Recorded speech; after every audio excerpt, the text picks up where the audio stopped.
This is the Literary License Podcast with your hosts, Vicky Ray, John Wilson, and Keith Shorgo. Discussing book to screen and everything in between. Coming at you from the UK and USA. They keep it real. Want to hear one of my ideas for a perfect murder? What is a life for two guys? Some people are better off dead. Like your wife and my father, for instance. Now, let's say that you'd like to get rid of your wife. It's a morbid thought. No. Just suppose. Let's say that you had a very good reason. No, let's say. Now, you'd be afraid to kill her. You know why? You'd get caught. And what would trip you up? The motive. Now, here's my idea. I'm afraid I haven't got time to listen. Listen, it's so simple, too. Two fellows meet accidentally, like you and me. No connection between them at all. Never saw each other before. Each one has somebody that he'd like to get rid of. So, they swap murders. Swap murders? Each fellow does the other fellow's murder. Then there's nothing to connect them. Each one has murdered a total stranger. Like, you do my murder, I do yours. Hello, welcome to Literary License Podcast, and today we'll be discovering Alfred Hitchcock's Strangers on the Train, the 1951 film, and the Patricia Highsmith's novel, Strangers on the Train, 1950. And before we get started, let's find out who's with us. And today we have the director, writer, and producer of Czenzi and the Otto films, which are available on Amazon Prime, and Say You Love the Devil, Dave Campfield. Hello, Dave. How are you? Great. How you doing, Keith? Oh, I'm just groovy. And we have our team back together today. We got Vicky Ray. Say hello, Vicky. Hi, everybody. And John Wilson's come back from his travels around New York City. So he's back with us. Say hello, John. I'm back, folks. Hello. And before we get started, let's find out what everyone's been up to. So, John, what have you been up to? Yesterday, I went to see Once Upon a Time in Hollywood. Very good? interesting. It's very interesting. I don't want to give anything away. It's very Quentin Tarantino, but it's an homage to the 70s. It does tie in Manson. Manson, and it's very interestingly done. I can't. The ending was very amazing.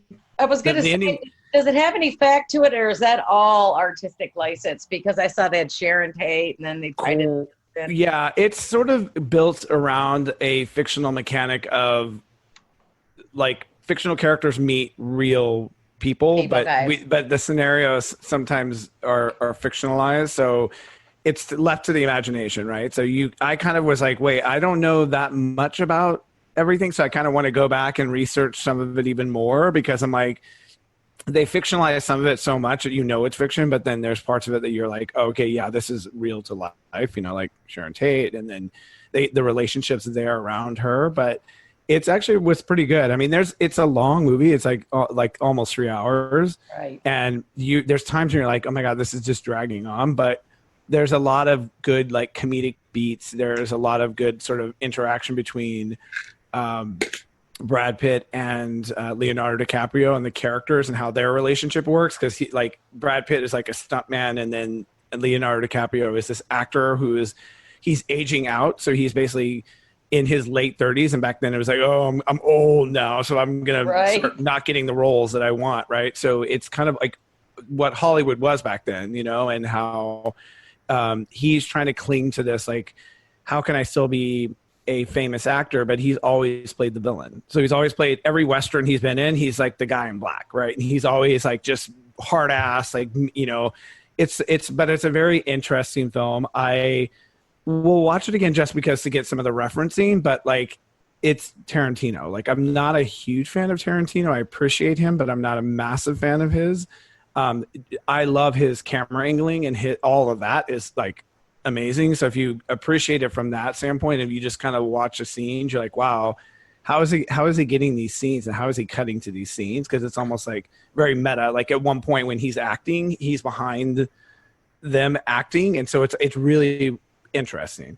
Wait, aging out. Meanwhile, you got movie stars like John Wayne, Cary Grant, Jimmy Stewart, all of which who had complete careers. So I don't really remember old Hollywood being geared to the early people in their early 20s. Maybe toward women, but not toward men. But he was in his 30s. women. He was in his 30s. So for some reason, that was for him. It was like he feels like he was aging out, like, or he felt like at this point it's almost like, no matter what he can do, he's trying to be the best actor, and he kind of already is. But that pressure of that, it just puts him over the edge sometimes. So he's always smoking, he's always drinking, and like that was very old Hollywood too, like probably even still Hollywood.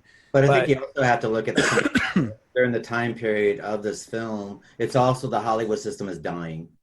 Yes, correct. So we got that going on at the same time. So yeah, though Cary Grant and Jimmy Stewart and people of that ilk were able to have long time careers, once the studio system started failing around 69, their careers started dying. You saw less of these people. And there was an interesting kind of bookend that my friend had pointed out, which was you have Sharon Tate, who is just starting her career, and then you have him, who's been in the career for years, playing like sitcom, movies, westerns, and all that. And how she's just excited and like, wow. And like at one point she like goes to the theater and she sees her name up on the marquee and she's just like, oh my God, I'm up on the marquee, and she's so excited by that. And then you flip over and you see him and he's just kind of like struggling with, oh, okay, I'm in the minutia of it all, but I don't know where I'm going with this. And I know I have to just keep doing this because this is what I do. Right. So it's really interesting. I mean, I guess, if you like Once Upon a Time in Hollywood, I guess you can compare it to Inglourious Bastards, where it does have some fact running through it, but it's actually a fictionalized version of World War II. Oh, you mean that Hitler wasn't murdered in a theater that was later set on fire? That's not what happened. I love that movie. I mean, I never knew that David Bowie was recording in 1942 until I saw. Yes, it. I knew. I didn't know until you just said so. So, Vicky, what have you been up to? Not a whole lot. Just doing the summer thing, and I happened to binge watch a whole season of The Boys because you told me about it the other day ago. It's on Amazon. Oh. It's fantastic. I couldn't stop watching. Well, there's only no spoilers. I want to see it. It looks good. No spoilers, but The Boys is what Marvel movies should be. I'll just put it that way. It's fantastic. It really is, because if you like DC Comics and you're into all those typical Avenger movies and Justice League and stuff like that, you're probably gonna like this, but it's the total other spectrum. Yeah. It's written and directed by Eric Kripke, who did Heroes. Oh, interesting. I didn't know that. Yeah, you'll like it, John. I'm pretty sure if you watch it. I couldn't stop watching it. Then I was nursing a cold, but that's what I did. Then Scott started watching it. Let's watch the next episode. Let's not do anything today. Just keep watching. So that's what we did. Everybody watching it. The only problem is it's only 8 episodes. I know. Yeah. But before it even premiered, it got green light for season 2 and season 3 already. So I hope so, because I don't Nice. like how it left off at all. There has to be more. So Dave, what have you been up to? I've been doing the festival route with my screenplay Awaken the Reaper, and if anybody's really interested, there's an audio production of that. We're going into production with it, or I'm attempting to get it produced. The audio production is the foundation of that, and I helped my friend out on a show called Strange World, which is premiering on August 11th. I helped him with a couple of the episodes in it. You can catch me briefly. And I've been watching a lot of Mad Men because I hadn't seen the series. I've been very curious. I love that series. I'm just ending season 3. My girlfriend's my collaborator, and she definitely likes to binge watch series. And I said I've been hearing a lot of great things about Mad Men. And usually, if I'm not captured by a series, a couple of episodes in, I give up on it. I am now ending season 3, and we're committed to the whole thing because I love it. There's a couple of incredible contrivances that only happen in television or movies.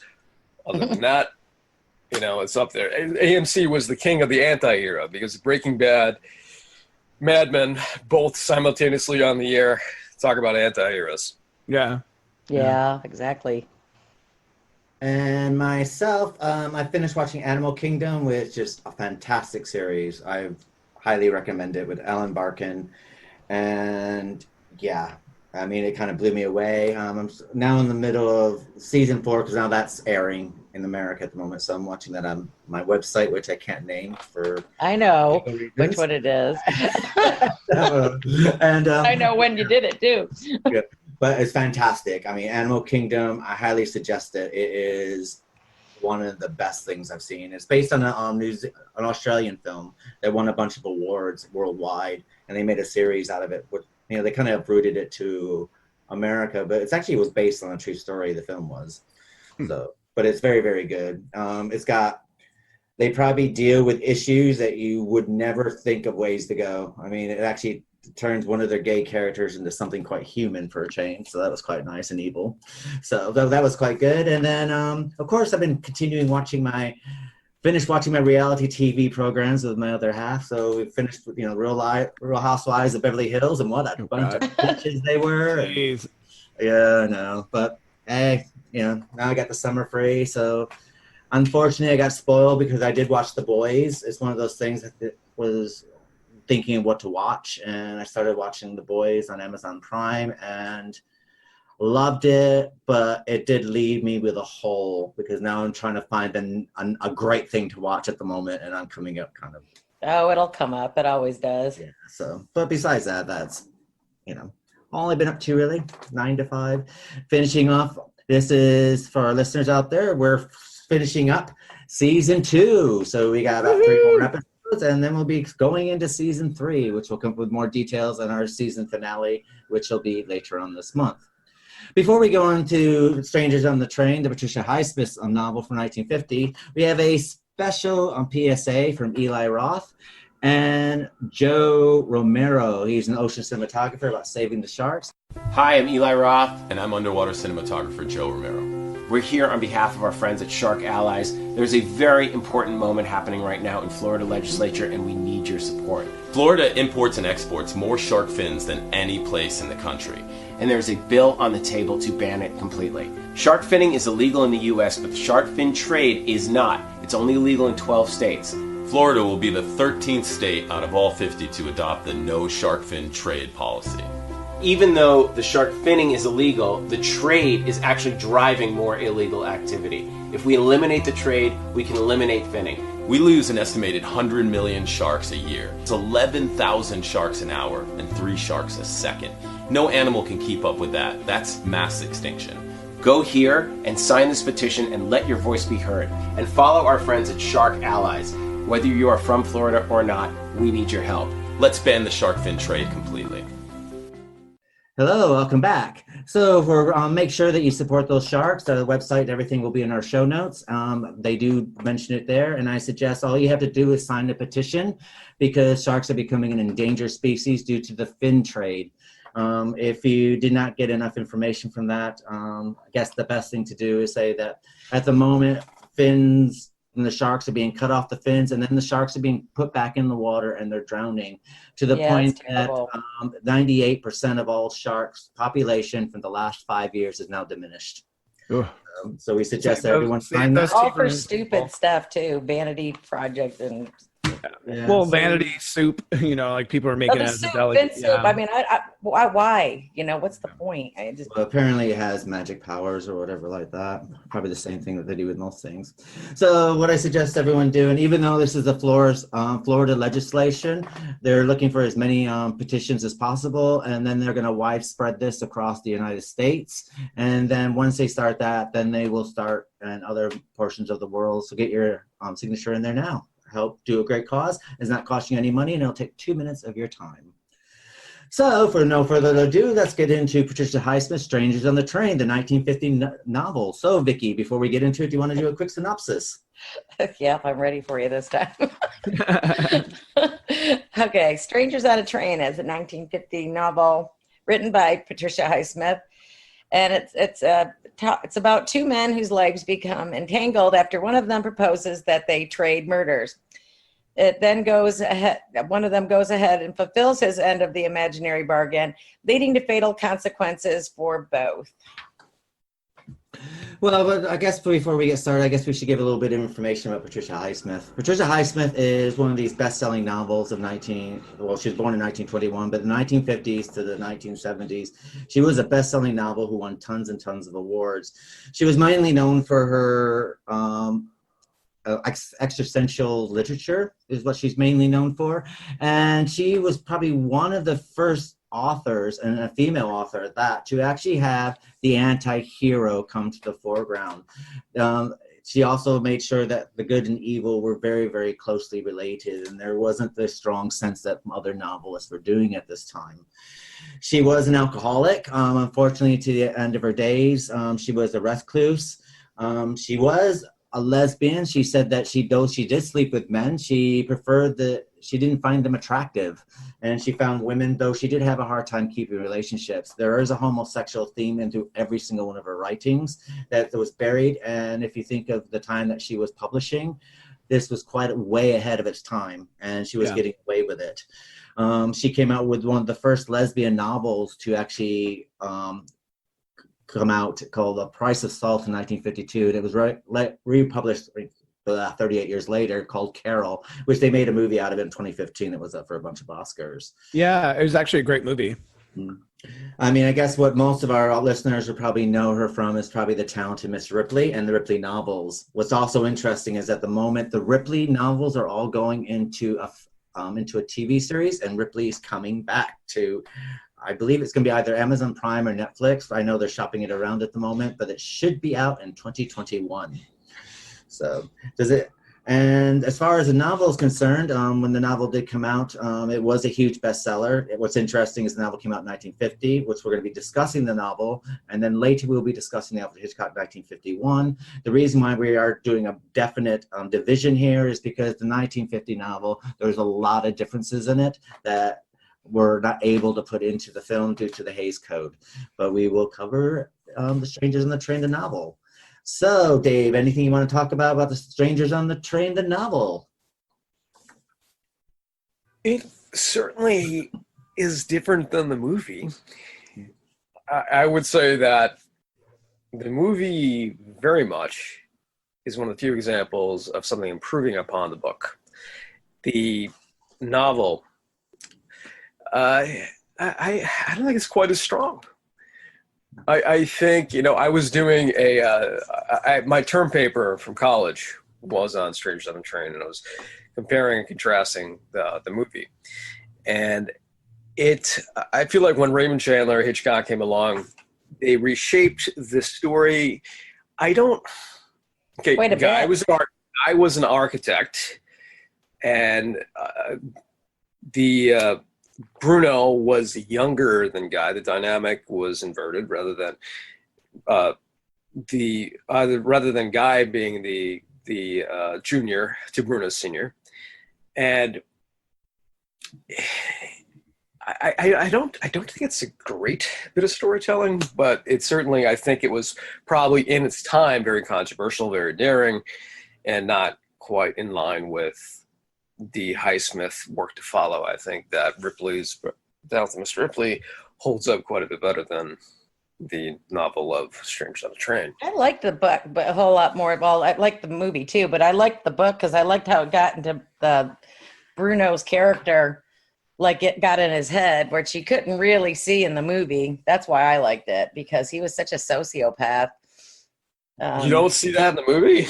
Well, no, I mean, I think in the movie, but she gets you get into his brain more, and he's like a bad penny that shows up in both. But I mean, I think what I see more in Bruno in the novel is that he is obsession, right? He is obsessed with Guy, and he followed the plan, if he really followed what he believed was the plan, they probably would have gotten away with it. But the fact that he kept showing up and he felt like he had to be in Guy's life, or he needed to see Guy, is kind of what was their downfall in a lot of ways. I think what you got to see, like Vicky was saying, is the internal workings of his obsession, and like basically attacking a woman and making her out to be this like whore, and we, in the film, which we'll get to later, is you see Miriam as a different character. They paint her as a very different character, but in the book, we really know nothing about her other than what Guy says about her, right? We don't even get to see her that much. So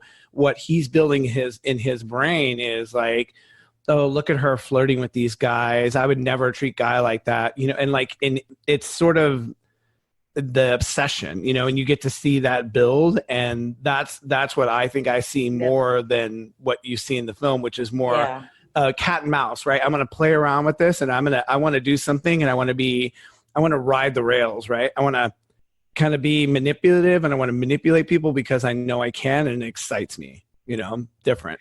You notice a parallel? Do you notice a parallel between Talented Mr. Ripley and the novel The Strangers on a Train? Is basically a character, an outsider character who has a crush on the lead character and doing awful things. There's a definite parallel there. But Keith, I'm sorry, you were about to say something. Yeah, I actually was going to mention that as well. I think what you also have, I think where the novel comes off very strongly is that we do have the crisscross and murders, and Guy does reluctantly, he does commit the murder to finish off the contract, thinking this will be the end of it. And I think, like you said with Ripley, I think what we do have here is we got, you know, one character who's idolizing Guy, Bruno's idolizing Guy, to the simple fact that he's almost trying to implement himself into Guy's life. And as with the Talented Mr. Ripley, that's what we have with Tom Ripley's character. He's implementing his life into this other person's life to the point where he's almost taking over this person's life. Yeah. I think that Patricia Highsmith does cut back from Bruno actually taking over Guy's life. But then what I quite like, I think Guy is a stronger character here. I think there's a lot of nuances with Guy because and I also like what we have here is, even though Bruno starts the contract off by killing Guy's wife, but what you see is, we also find out that Bruno has a bit of a conscience here as well, because what happened is that he becomes more and more an alcoholic, and his life is more and more deteriorating, though he thinks he's trying to keep it together, because he's now showing up. When he does show up, a guy, he's more disheveled, he's more drunk all the time. But at the same time, we got Guy, after he commits his murder, the guilt that happens to him and the way that it creates in the relationship with his fiance, who happens to, they do get married to his wife. And I quite like, you see the downfall of Guy at the same time, and you see the way Guy's exterior slowly starts to crumble as well underneath the weight of these two murders. So even though, the film is a kind of a different way to handle this, I think it's quite interesting that Highsmith is able to take two characters to commit a murder, and you watch the deterioration of both characters in different ways. Yeah. And I think that was quite interesting. And I thought that using those devices, and to the simple fact that even when Guy has a chance to get rid of Bruno out of his life, or Bruno falls over the ship, and they could have just gone off and let him drown, but Guy jumps in and Guy saves him. And the thing is that Guy kind of does like Bruno. There's something about Bruno that Guy does like. Correct. Yes. There's a connection for sure, but I think what it is, what he likes about him is Guy was never really challenged to be other than what he is, like a socialite, versus Bruno kind of let him reach into the taboo, right? He let him kind of dip his toe in and made him think about something he would never want to think about, which is killing someone, right? But putting that in his mind, I think there's a couple lines where Guy is kind of rationalizing, like, I don't want to do this, but I'm almost curious to do it because I want to know how it makes me feel, right? And it's like he awakens something within Guy that once he does it, he's like, well, I didn't really like that. And now he has to live with the consequences of doing what he did. Because it's interesting because the author, being lesbian, like it almost is challenging people to look at themselves and owning who they are. If you really are who you are and you make the choices of who you are, and even if it challenges the norms, right? And you're confident with what you are, like, as long as it's not hurting someone else, and this was clearly hurting someone else, and it was clearly just out of control. So I think it's having control over, trying to break from the norms of life, right? That's the way I saw it. In a way, it was like he was fine. He was trying to get divorced from this other woman to get married because he was, again, trying to follow the beat that everyone else is doing. I just want to be in a stable marriage. I wasn't in a stable marriage with this woman who got pregnant by someone else, right? And so he wanted to keep following the norms, whereas Bruno was, we know from other people saying things about him, was always riding the rails, always doing reckless things, saying, reckless things to people. And it was always like, so there has to be some enamoring to that, right? Like I would be enamored by someone who just is so carefree, I think it also paints the class struggle as well, because Guy's a social climber. Yeah. Correct. Correct. He's from a small town. He's a social climber who he's made good. He's in his position because of working, and his relationship with Anne actually lifts him out of his class struggle, really. That kind of brings up to another level, and being an architect does that as well, because it does give him the money to rise as new money, not old money. Bruno's old money. And I think what we have here is we also have the class struggle that with Bruno being old money, he can get away with these sort of things, where new money can't really get away with these sort of things. And he can anger, if you notice that all Bruno's friends are lifelong friends, they're friends of the family, everyone's so interconnected and so incestuous. And that's what you do get with old money, is everything's very incestuous. And you also look away. I mean, his mother, for example, was just constantly the type of woman who would be like, oh, it's okay. I mean, that's just him being him, even though, like, it'd be like the kind of mother that you're like, oh, ma'am, the maid coming up, ma'am, your son strangled the cat. Oh, he was just playing with it. Just go bury it in the backyard, right? So they kind of ignore. We don't want to know, but okay, well, that was odd. Let's move on. But I was wondering, what do you think was in the author's mind, though? Because did you notice that there was just no humanity at all towards Miriam? I mean, just nobody gives a shit about this woman, even in the very end. Well, you got to remember it's 1950s as well. I mean, we're talking about a woman who's married to a faithful man. She's pregnant. They're not divorced or separated. She becomes pregnant with another married man's child. Oh, no. Yeah. True. She's ginger. That's a strike. And, but I thought guys liked redheads back then. I didn't think that being but I mean, in all seriousness, I mean, the only thing missing from Miriam, from the descriptions that we have and the way that she's leading her life, is basically a great big scarlet letter on her, really. Yeah. I mean, right. And you got to remember, she's not living in a city. She's living in a small town in Texas, a very small town in Texas. Well, and let's even talk about that, because I feel like that's a huge thing in the novel, that she's very small county, small town, like that. Her classification. You talk about, Guy wanting to socially climb. That wasn't efficient for him, right? Because he's trying to be, in a way, an artist, right? He's trying to be an artist and do his art, but he also wants to be an elite. He doesn't want to be small town guy. Like, he wants to be big town, big city guy, Yeah. I think we also get the whole thing with, high school sweethearts that marry, isn't it? And as that, I think that's kind of the thread. I think what also I think is quite interesting is that when the book starts out, you assume that Bruno's father is the one who has the money, though you later find out the money actually comes from the mother's side of the family.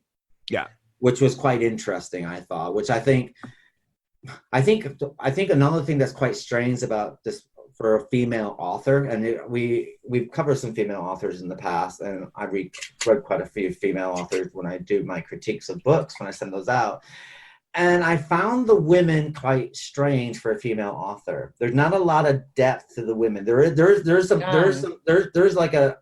a still well going on with these women. Yeah, but they actually are kind of stuck in their 1950s sensibilities. You got the mother, Bruno's mother sort of thing, and even though the money lies within the mother side of the family, and she is having fun, and I guess we're under the assumption that she's actually having affairs, or she flirts a lot. It sounds like it. But then here we go. Here's another thing with the class struggle. You got Bruno's mother, who's acting the same way as Guy's ex-wife. Yeah, and she gets away with it because she can, because that's old money. This is part of the class struggle that we have here. Which is quite interesting. But then we got the character of Anne. And, Anne on surface, when you start reading the book, she's just kind of just surface. But then as the novel comes out, you actually believe there's a great big deep well underneath Anne, and it's something totally different. And normally what we get with female writers is that there's not a lot of deep female characters normally in a female author's books. What you get basically is whatever's going on with the woman is there on the page. It's just what it is, and they say everything they want to say. They don't hold back. I'm woman, hear me roar. Helen Reddy's around the corner, and this is what we but Patricia Highsmith pulls back on her women characters, which is quite bizarre, really, if you think of the time period and everything like that. Even though these women are set in their 1945 to 1950 sensibilities, there's a lot more going on here that the reader has to fill in. Yeah. Quite extraordinary, really, I think. Well, especially again, not trying to go and bleed into the movie with Anne's character. In the book, she's very trusting. She sees things and she never really wants to challenge it. All she really wants to do is be by Guy's side. Like, she just wants to be there for him and help him. And how can I help you? And being dutiful, right? And I think in some ways, out of all the characters in the novel, she was the flattest character for me, because she didn't really challenge him up until like the end. Then when she started to kind of, it was almost like too blatantly in her face that she had to now like confront that and say, okay, I now need to see what's going on. But it is, I do find it interesting, like you said, like the female characters, they're so much below the surface that you want to know. And I feel with the male characters, they really she brings out all these layers to them and just who they are and what they're thinking. Do you guys think that it's like, because it's that era in time? I mean, Dave, you can jump in here anytime you want, but do you think that that's why, I don't know, do you think it's because she's a female and she seems like, like with the Miriam character, I mean, Bruno takes immediate dislike to her. He doesn't even know her. But like Keith said, his mom is probably doing the same kind of, hanky-panky kind of stuff going on, like she does. Do you think that he was projecting onto her? Because he latched on to wanting to kill this woman right from the get-go. Yeah. Guy didn't deserve this. She's a horrible, wretched slut, Well, I also think that because she hurt Guy, right? And Guy expresses hurt. So I think, again, if he's have feelings for Guy, it's wanting to make her pay for hurting him, right? But there definitely could, to me, be a connection, which I didn't think about, with how he sees his mother. And he's never going to challenge his mother to not be this socialite who wants to kind of sleep with all of the rich men, right? He's never going to challenge that. But this is his instance where he can actually act out his frustration on someone who is acting like that. And I'm going to punish her the way I want to punish my mom, right? For doing what she's doing. Perhaps. So it could be. Yeah, could be. But then again, killing off Miriam is killing off a commoner anyway. To him, it doesn't mean anything. She does, she's just a no white person. Trash. Well, we all got white trash down here in Texas. But what I also and it's funny because he follows her around, and it's more like a prey, right? He's never wanting to get too close to her because he doesn't want to get to know her really. And then it's basically like, "Are you Miriam?" Yep. And he's like, and he just chokes her out and kills her. And it's kind of like, okay, well that was kind of easy. Oh, okay, I didn't know.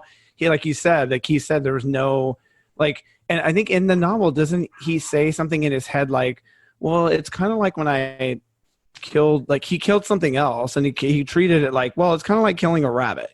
Yeah. Oh, no biggie, no big deal. He's soulless, basically. Yeah. I mean, he doesn't feel. Well, I don't know, because he feels towards Guy. But for him, yeah. But I mean, that's where the underlying, I don't know, dare I say, like the homosexual tone going through, did he have a crush on this guy, Oh, absolutely. Absolutely. I mean, 100% to me. I don't think that's where I think it's different from a psychopathic sort of standpoint. There's no connectivity to anyone. You pretend, right? You pretend to have feelings and care for people because you kind of mimic the behaviors of other people. But deep down, if I was like, you know what, Vicky's getting in the way, I'm going to make her pretend that I like her, then I'm just going to kill her. And then it's like, well, now Keith's got on my nerve. Okay, well, I'm going to go. And it's sort of a psychopath doesn't have any, oh, you know what, I have a friendship with them, or I have camaraderie, so I don't think I can do this. I think for him, I think he wanted to be able to pull off killing someone that had no connection to him, because he could have he could have killed his own father, but I just don't think he wanted to. He was like, yeah, I don't feel like it. I want, someone else to do it, but then I have a connection to him. So I'm also realizing I'm not psychopathic. Like, I don't think I can do that to him. I have a question for you guys. Mm-hmm. So in this age of DNA evidence, is a crisscross murder even viable anymore? Because if you take, there's no motive, but now you got DNA on the crime scene. Right. So the third thing that the conceit of this story, after, the invention of DNA, which I don't believe the DNA evidence existed when this novel was written. I don't believe so either. This story is irrelevant now. Well, it's not even the DNA though, because if it is a crisscross murder, it's like, let's say Keith and I eat someone's death, right? And we crisscross. It's how we interact, and we got to make sure that connection is never clear. Yeah.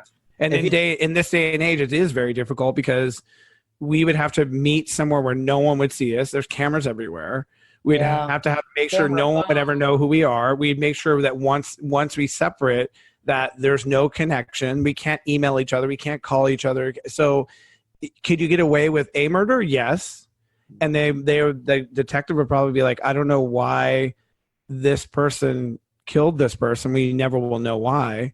Because you'll get caught eventually with DNA, but they might get away with it anymore. No, I mean, not get away with it, but like in a way saying that I could kill someone for Keith, and they're never going to understand that Keith was the one who wanted it, right? Like you're going to say like, well, he killed this person. We have the forensics to prove that he killed this person, but we don't know why. The reason why serial killers tend to be able to operate very successfully anyway is because their DNA is not put into any database. That helps. Another thing is they don't kill anyone they know. And if there's no connection to the person that you're killing, you can probably get away with the murder. The problem is that if they can they can find a connection or the motive and put that together, and then they have a reason to ask for your DNA, and then they could trace your DNA to a crime scene. But the thing is that first of all, they have to make that connection. How does this person know this person that they murdered? That's why you have to have motive, right? Premeditative is better than not premeditative. So they would have to say, well, why does Keith hate this person? Why does this person hate someone to kill them? Basically, I mean, if you wanted to murder someone and get away with it successfully, make sure that you have no connection with that person whatsoever. Yeah. And you have a higher rate of getting away with it because there's not going to be anything there to connect you. See, this is an educational podcast. I think that if you wanted to, if you want to do a crisscross kind of thing, there are certain things that you would have to do. I mean, if something happens and you met up, sort of thing, and an open place or something like that, let's say that you're at a cafe, you're having coffee, sort of thing, and then someone sits down in front of you, and for some reason you're able to have this kind of conversation, do a crisscross. Yeah, you could effectively get away with it. The problem basically is that if something happens, you start emailing each other, Facebook sharing, or becoming an Instagram friend or a Twitter friend, something like this. Now all of a sudden you got a little bit. If there's any communication going on between you, doing a one-off person meeting someone one-off in an open place, it's not going to set off alarm bells. It's when you see that person more than once, and there's all of a sudden what you have as a system or chronicle events to start connecting everything. If you look at I was going to say, if you look at like assassinations, it's usually here's who you need to kill and here's the information, and that's it. I'm not talking to you. This is just what you need in order to kill this person, right? And that's where a lot of people who do assassinations, they kind of get away with it. There's no connectivity, there's no way of finding out. I mean, we went down a really dark road. Sorry, everybody. We're literally and here's how you plot a murder. I think another thing you need to remember is that when the police go into a crime scene anyway, they work backwards. And the first thing they do is who will benefit from this? Correct. Why was this person murdered? And motive. And what are these benefits? Money tends to be a biggest benefit, or jealousy. It's money and jealousy. Yeah. The problem is that when there's no money or jealousy or anyone to benefit from that, liberty and freedom is another cause of someone being murdered. That you might murder someone because that'll free you from a situation. Right. Now, if something happens and that person gets murdered, or revenge too, obviously, right? So if a person gets harmed, like there's a revenge kill, right? So but that normally goes down as manslaughter if it's a revenge sort of thing. So that works. Yeah. So if you're talking about first degree murder, it's those three things. You cut out those three things, then it's really hard to trace back because the first thing the police are going to do is family and friends. That's the first thing they start communicating. If there's a huge amount of money and the money is going to go somewhere, it's that. We do get this kind of in this novel as well. Basically, when we get the detective coming through for a thing, who's going to benefit from Miriam's murder? Guy's going to benefit. So then all of a sudden, that guy's kind of a thingy, but he's out of town. So there's nothing to connect him with Bruno. Then basically, this is where the story becomes quite interesting, where the crisscross doesn't work because of what Bruno's activities. Yeah. Because what happens is when Guy takes Bruno's father's life, yes, there's nothing to connect him. I mean, as far as the person who saw Guy, the person's description's off. He's, the guy's too tall. The description of Guy is totally alternative to what he really is. And what basically turns the detective on there is that, well, who's going to benefit? Bruno's going to benefit this. Yeah. Now the question is why is all of a sudden, about 2 years ago, does Bruno start hanging around Guy for? And that's what connects the dots here. Now, if Bruno stayed away and didn't have any connection or something like this, chances are it probably would have been a successful crisscross. Yeah. Because of Bruno's infatuation and wanting to put himself into Guy's life. And I also think that what we do have here as well is with Bruno's demise, I think that once Bruno's father was murdered by Guy, all of a sudden, and this is what I think the novel is quite interesting, then we don't see the downfall of Bruno or Bruno's character being deteriorated until the death of Bruno's father. Now, the reason why we do get this is because Bruno's mother starts deteriorating. She's not as young as she used to look. She's looking tired. She's starting to look haggard. She's not doing her hair. She's no longer the woman that she was. So obviously she must have loved her husband. Yeah. And that's what causes the demise of Bruno, which causes basically, Bruno's laziness, Bruno's messiness. The alcoholism makes him more messy by the end of it. And that's what helps the detective put the dots together. Talk about I also think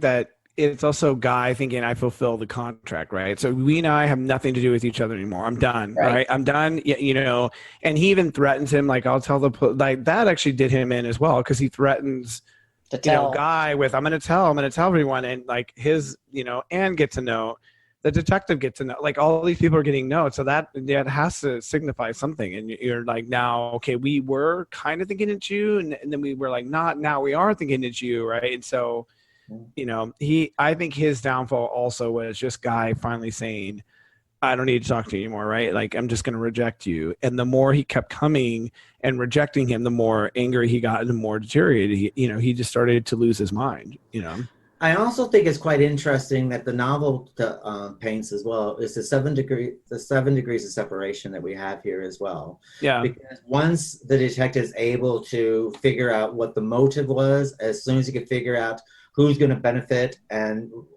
put the relationships together, then I thought this was quite interesting that she did this in quite a subliminal type of way and kind of underlaid it, but it's all in there about, the cab driver that met Bruno to take him such and such, the steward on the train. Then it's like, once you have that connection, then you can start going back in time, and you can make all these connections to actually build your case. Yeah. Well, and they also lied too. So that was a big thing that made the difference too, is them lying about when they met, right? Like, when did they actually meet? And then the detective kind of going, wait, didn't you say you met here? But they're saying you actually met here. Well, yeah, we actually did meet. So like, you lying about when you met someone, that's a big red flag too. Like, why would you lie about when you met someone? That's how Anne puts it together as well. Yeah. Is because the stories don't match. And if you're going to put this in realism terms as well, is another thing what the police will do. Police will ask you a series of questions, and then they'll ask you the same questions over and over again, but they'll reword the question. And basically what happens is, and what they'll also do is they'll pause. They'll leave just silence there. And because people can't deal with the silence, they start taking facts and they start, elaborating on things. And it's the elaboration that gets people caught time and time again. Because what happens is you give a little bit of information. It's like, John and I met on Xbox. Okay, well, that's fine. Well, okay, well, so you and John met on Xbox. How did that go? Well, John and I met on Xbox, so we did this. And then we did this. And then it's like, and then they go to John and John says this, but then John will add a couple more details onto the fact because he doesn't know exactly what details I given. And basically the two people start adding details on. And then they go, well, no, he didn't say that. Then you start going, oh, well, maybe it was blah, sort of thing. And then they'll ask the other person, and then they'll maybe it was blah, and then it's not going to match. And that's and this is what gets people caught time and time again. Or it's like it's a timestamp thing, right? So let's say we met online and we're each other's alibi. If I'm saying that we were online at 12 and you're saying you're online at 1, there's an hour difference there of time. And then they can actually go back in. Nowadays, you can go back in and look at person's logins and see when they actually log in. And let's say it wasn't even that time. Let's say it was actually 2 in the morning, 3 in the morning, and now, wow, there's like a 3 or 4 hour gap. Like, well, what happened where you knew you were saying definitively it was midnight? I know it was midnight because I looked at my phone, right? I looked at my clock, right? So you definitively say that's the time. Well, you better be able to back up when they actually have proof that it isn't, and why you said it was 12 on your phone. Did you have your wrong time on your phone? Can you show me your phone? Can you So you have to kind of back up what you say. Can't get out of that stuff anymore, but just because of the electronics these days. Yeah. I was kind of surprised in the novel how that what was his name, the detective. He was like always showing up too. I mean, he was like stuck on him like white on rice, and he was just smart. I mean, they didn't have all that. The technology we have now to rely on, so you had to have your wits about you when you're investigating. Well, it's also like when you know something doesn't smell right, you know it, right? As a detective, you know your gut, and you're like, something's not right about the situation, and you know when someone is withholding truth, right? And so you want the truth, and at any cost, you kind of keep poking, keep prodding, ask the mother, ask other people, ask Anne, and the more they ask people, it puts tension on the person that you're accusing, right? Because they know you don't like, I don't want you to go to Vicky because Vicky might know something, and I don't want you to keep poking at her because she might say something that she shouldn't say. And now, oh, great, now I'm even more incriminated. Well, John was acting a little weird the other day. What do you mean by that? And it's like, then, it just is like a snowball effect because now they're using someone that cares about you as a tool to get you to confess. Right. You might be a very sullen person to be like, you know what? I can hold my ground. I can trick them, right? I'm not going to tell the truth. But the moment they say, like, John, we were talking to your mother the other day, and you're like, yeah. And you're like, what? Why? And it's like all of a sudden, like they might lie, obviously, right? They might be like, she felt something was off with you.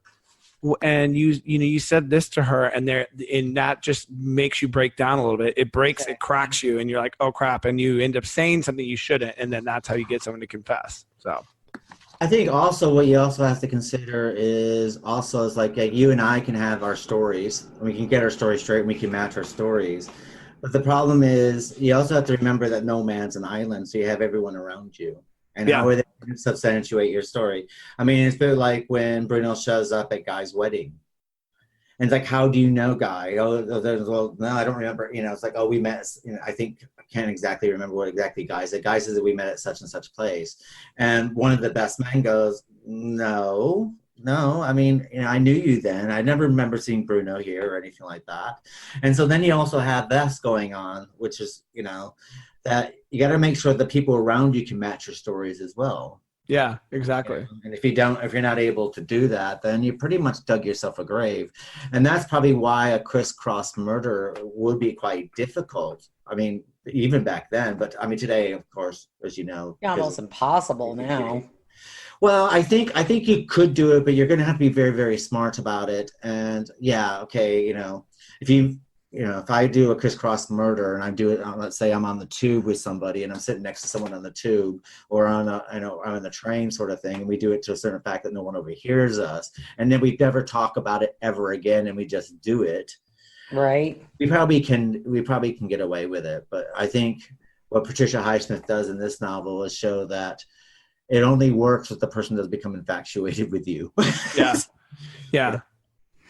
But you also have, but I also think what Patricia Highsmith does really well is that when you do take someone's life, these are two normal people, really, for all sakes. Okay, maybe Bruno's a bit of a psychopath to a certain degree, but, Bruno's not going around killing multiple people. He kills one person. Yeah. Guy kills one person, and basically what the toll that does on you. Now, if they were serial killers, there might have been a bit of things might have played out differently. If Bruno loved to kill and Guy loved to kill, then he wouldn't have this guilt complex that's happening within their lives. Yeah. Their life deteriorates. And even though at the time of this novel, and when we go into the film, there's a reason why a lot of the stuff's not in the film, which we'll cover when we get into the film, is, they both, even though people assume that within the novel that they kind of do get away with it, but they don't get away with it. Right. Oh, yeah. There is a price to be paid. The price isn't, bad man die, bad man goes to jail, what you tend to get in a lot of films or anything like this, but it gets something a lot more deeper, the price is. Yeah. I mean, what are your thoughts about how Anne's treatment of Bruno is? How she's always he spends the night at their house and that kind of thing. Again, I think it's like a dutiful thing. She sees there's this bond between Bruno and Guy, and I think for her, she's just trying to be the good future wife of him, and it's like, I think, again, I think her character is very monotone in the book. So I think it was like, is it her way of just being dutiful, or it could also be the more they interact, the more she gets the pressure going, right? The more she gets the pressure of making Guy trip to get more truth from him, because she wants the truth, but I think Guy is trying to protect her. I don't want you to know, and so he's trying to protect her. And is he trying to protect her, or is it the simple fact that he's trying to protect himself?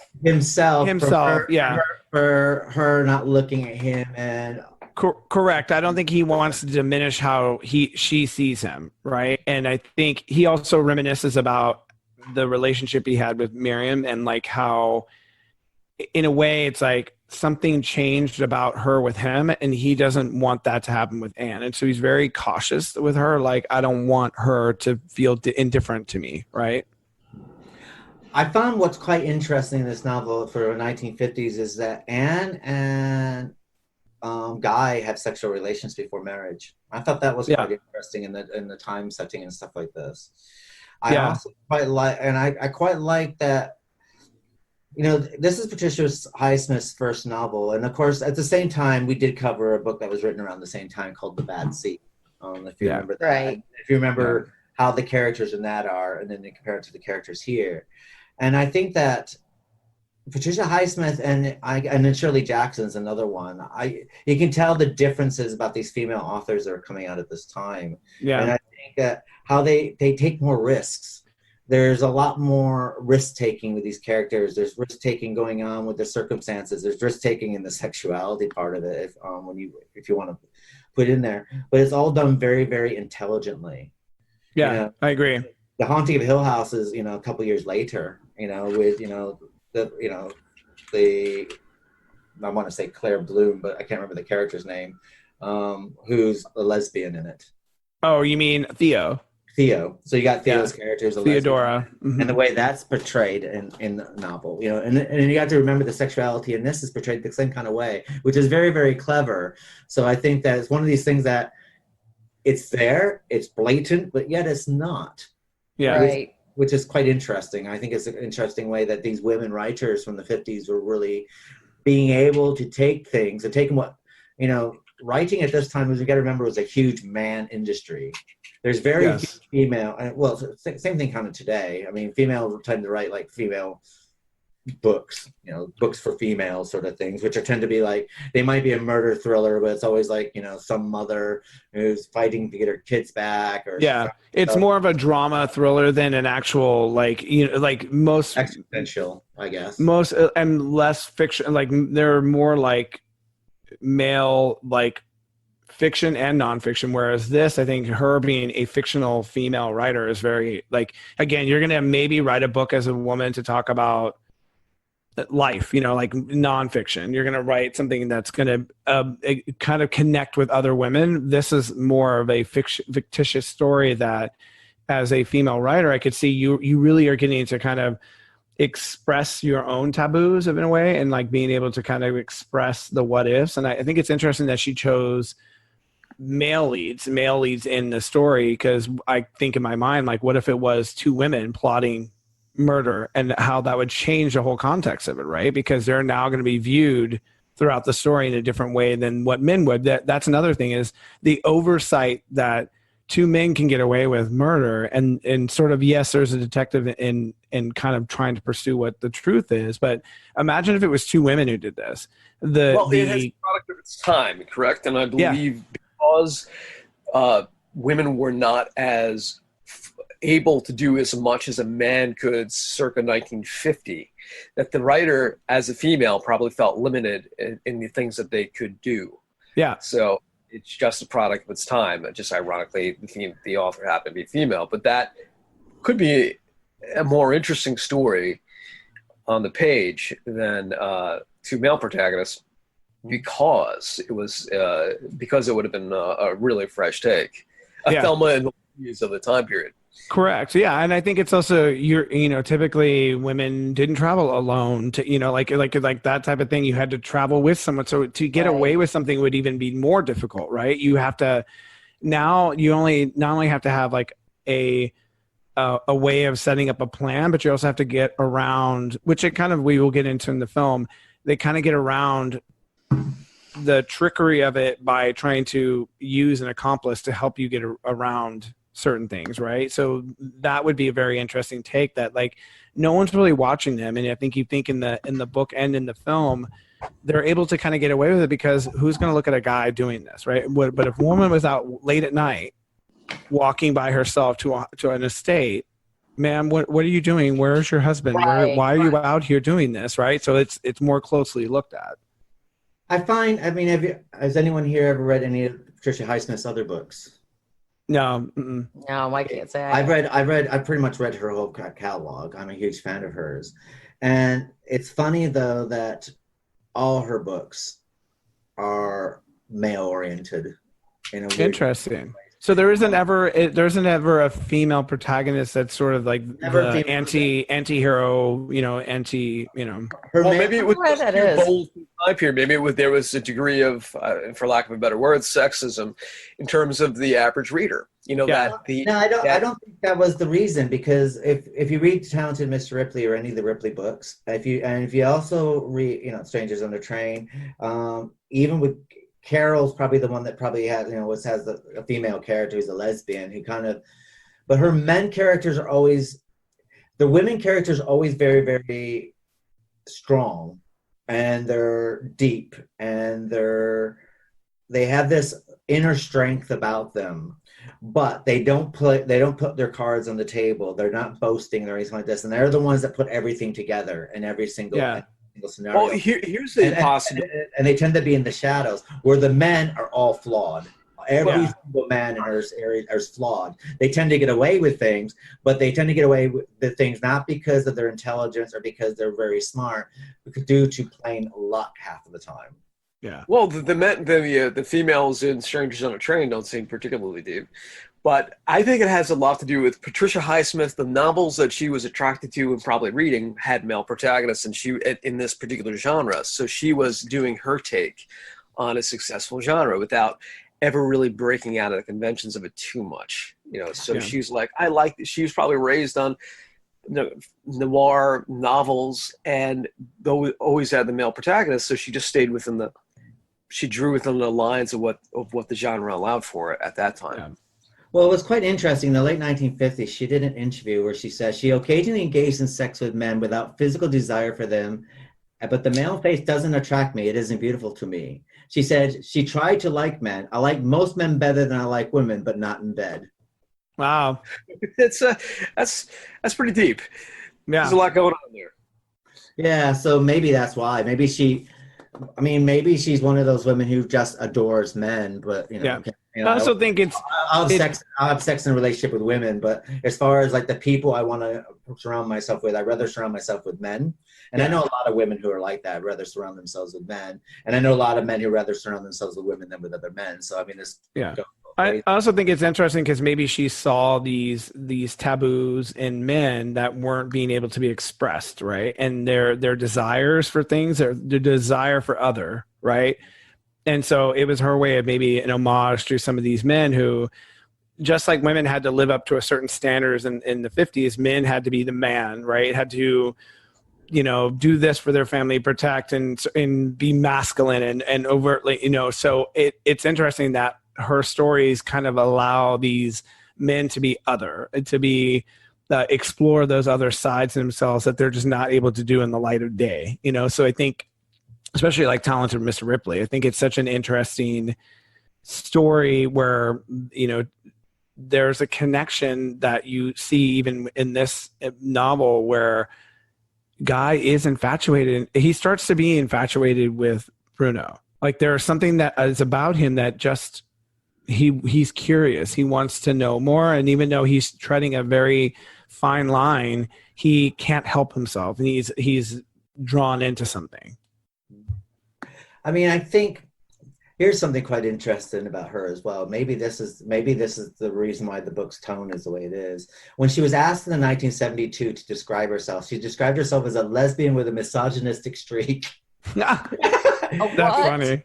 And she said she loved cats, but she hates people. She cannot stand people. When she went to a suave London cocktail party just before her death, she showed up with a gigantic handbag that contained a head of lettuce and 100 snails. When asked what they were doing, they said, "These are the companions because there's no way I'm going to talk to you guys."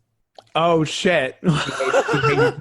Oh my god, that's amazing. Which is I guess it's quite interesting. Maybe this gives us more of an inward way of like Strangers on the Train and some of her other work. So yeah. I mean, the thing is I think overall, I mean, I quite like the novels of the 50s and the 40s and 50s a lot. Sometimes a lot better than modern day writers and stuff like this. And I do think it's because with this kind of book, with like Strangers on the Train and other books that we have covered so far in the podcast, is that there seems to be so many layers and levels. None of it's face value. None of it's at surface. It's all what's going behind everything. And that's what I think that's what I quite like about Strangers on the Train. It's like you think you know it, but then as you go into it and you start diving into it and you start reading it, there's so much starts to unravel, and it works on so many different levels. And I quite like that even the small, minute characters in this book are very memorable. Anne's father is hardly ever in this book, and then basically you have a picture of who this is. The cab driver that drives Bruno to the fairgrounds, or the person on the train that Guy meets before he goes out to kill Bruno's father. Yeah, they're strong personalities and strong characters, and I think this is where I think by Highsmith is probably considered one of the greatest American novelists. What I do find odd is that she's an American novelist, but she seems to be working in an English idiom. I agree. Yeah, totally agree. Because it does have that English kind of feel with the way she writes and stuff like this. I think it's interesting too, towards the end of the novel, when Guy goes to confess to Miriam's. Wasn't sure if it was, I would say, an F buddy or a suitor. He kind of was like, yeah, I wasn't really that serious about her anyways. And, when she lost the baby, I was kind of like, whatever. And I'm like, oh my God. And like, all you kind of hear is Guy's internal, like, I want to kill this guy. I came here. I was wretched with guilt, and I was feeling like I can come here and tell this guy, I can bare my soul into him. And he's just kind of like, doesn't give a shit one way or the other. And I also like that what in his mind, his immediate thought is, what if he is a Bruno? Now, what if he makes me try to kill someone? Now that I've told him, what if he makes me do what Bruno made me do? Well, did you like the end of the book, though? Did you feel like there was any closure at that? He's gone through all this. He goes through hell. He's had all this tremendous guilt and pressure and everything. And then the end, just take me away. You know? It was a little lackluster for me because I think Right. here, he wanted to confess a soul to someone that would maybe like say you need to go to prison, and they're not. They're just kind of like, yeah, whatever. Like I get it. And and he's kind of like, well, and then it kind of ends with this weird sort of like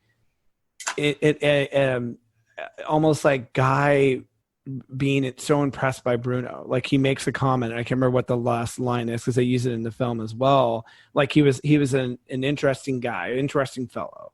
I mean, well, that's how you're like, what? Like it is sort of a very ambiguous, like, well, what was the point of all this? Because you would think you want someone to pay, right? You want someone to pay for what has happened. And, Bruno obviously paid, but Guy kind of got away with it and is going to go and get married to Anne and have his life. He's not going to be affected by it. In terms of, it does end with him turning himself over to the detective. We're not quite. Oh, that's right. Yeah, that's right. We're not quite sure what the detective will do.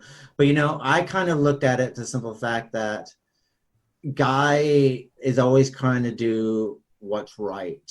And he's going to do what's right. And him turning himself over is what's the right thing to do. I think that how, I saw the ending of the book in a way like this. I think it was Guy realized through his unfaithfulness, to his, the reasoning to Bruno. I think he also saw in Bruno what he could be. He could become Bruno. He could become that if he doesn't get the retribution that he needs to actually get over this. Because I think that he realized, because we do get subtle things going on in the last few chapters where Guy does start drinking a little bit more than normal. He's trying to, he's so concentrated on living this artificial life that maybe if the murder of Miriam didn't happen and he did get his divorce and stuff like this, that he probably would have felt comfortable in this new life that he's building with Anne. But he felt like an imposter in this whole thing, in this whole life sort of thing.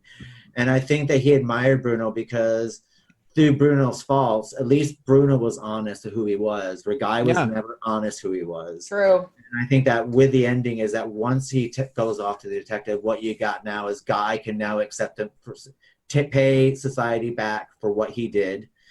Even though he was coerced into it, he might get a lighter sentence and stuff like this. We don't know because the guilt. But I think that he can finally face up that this is who I am.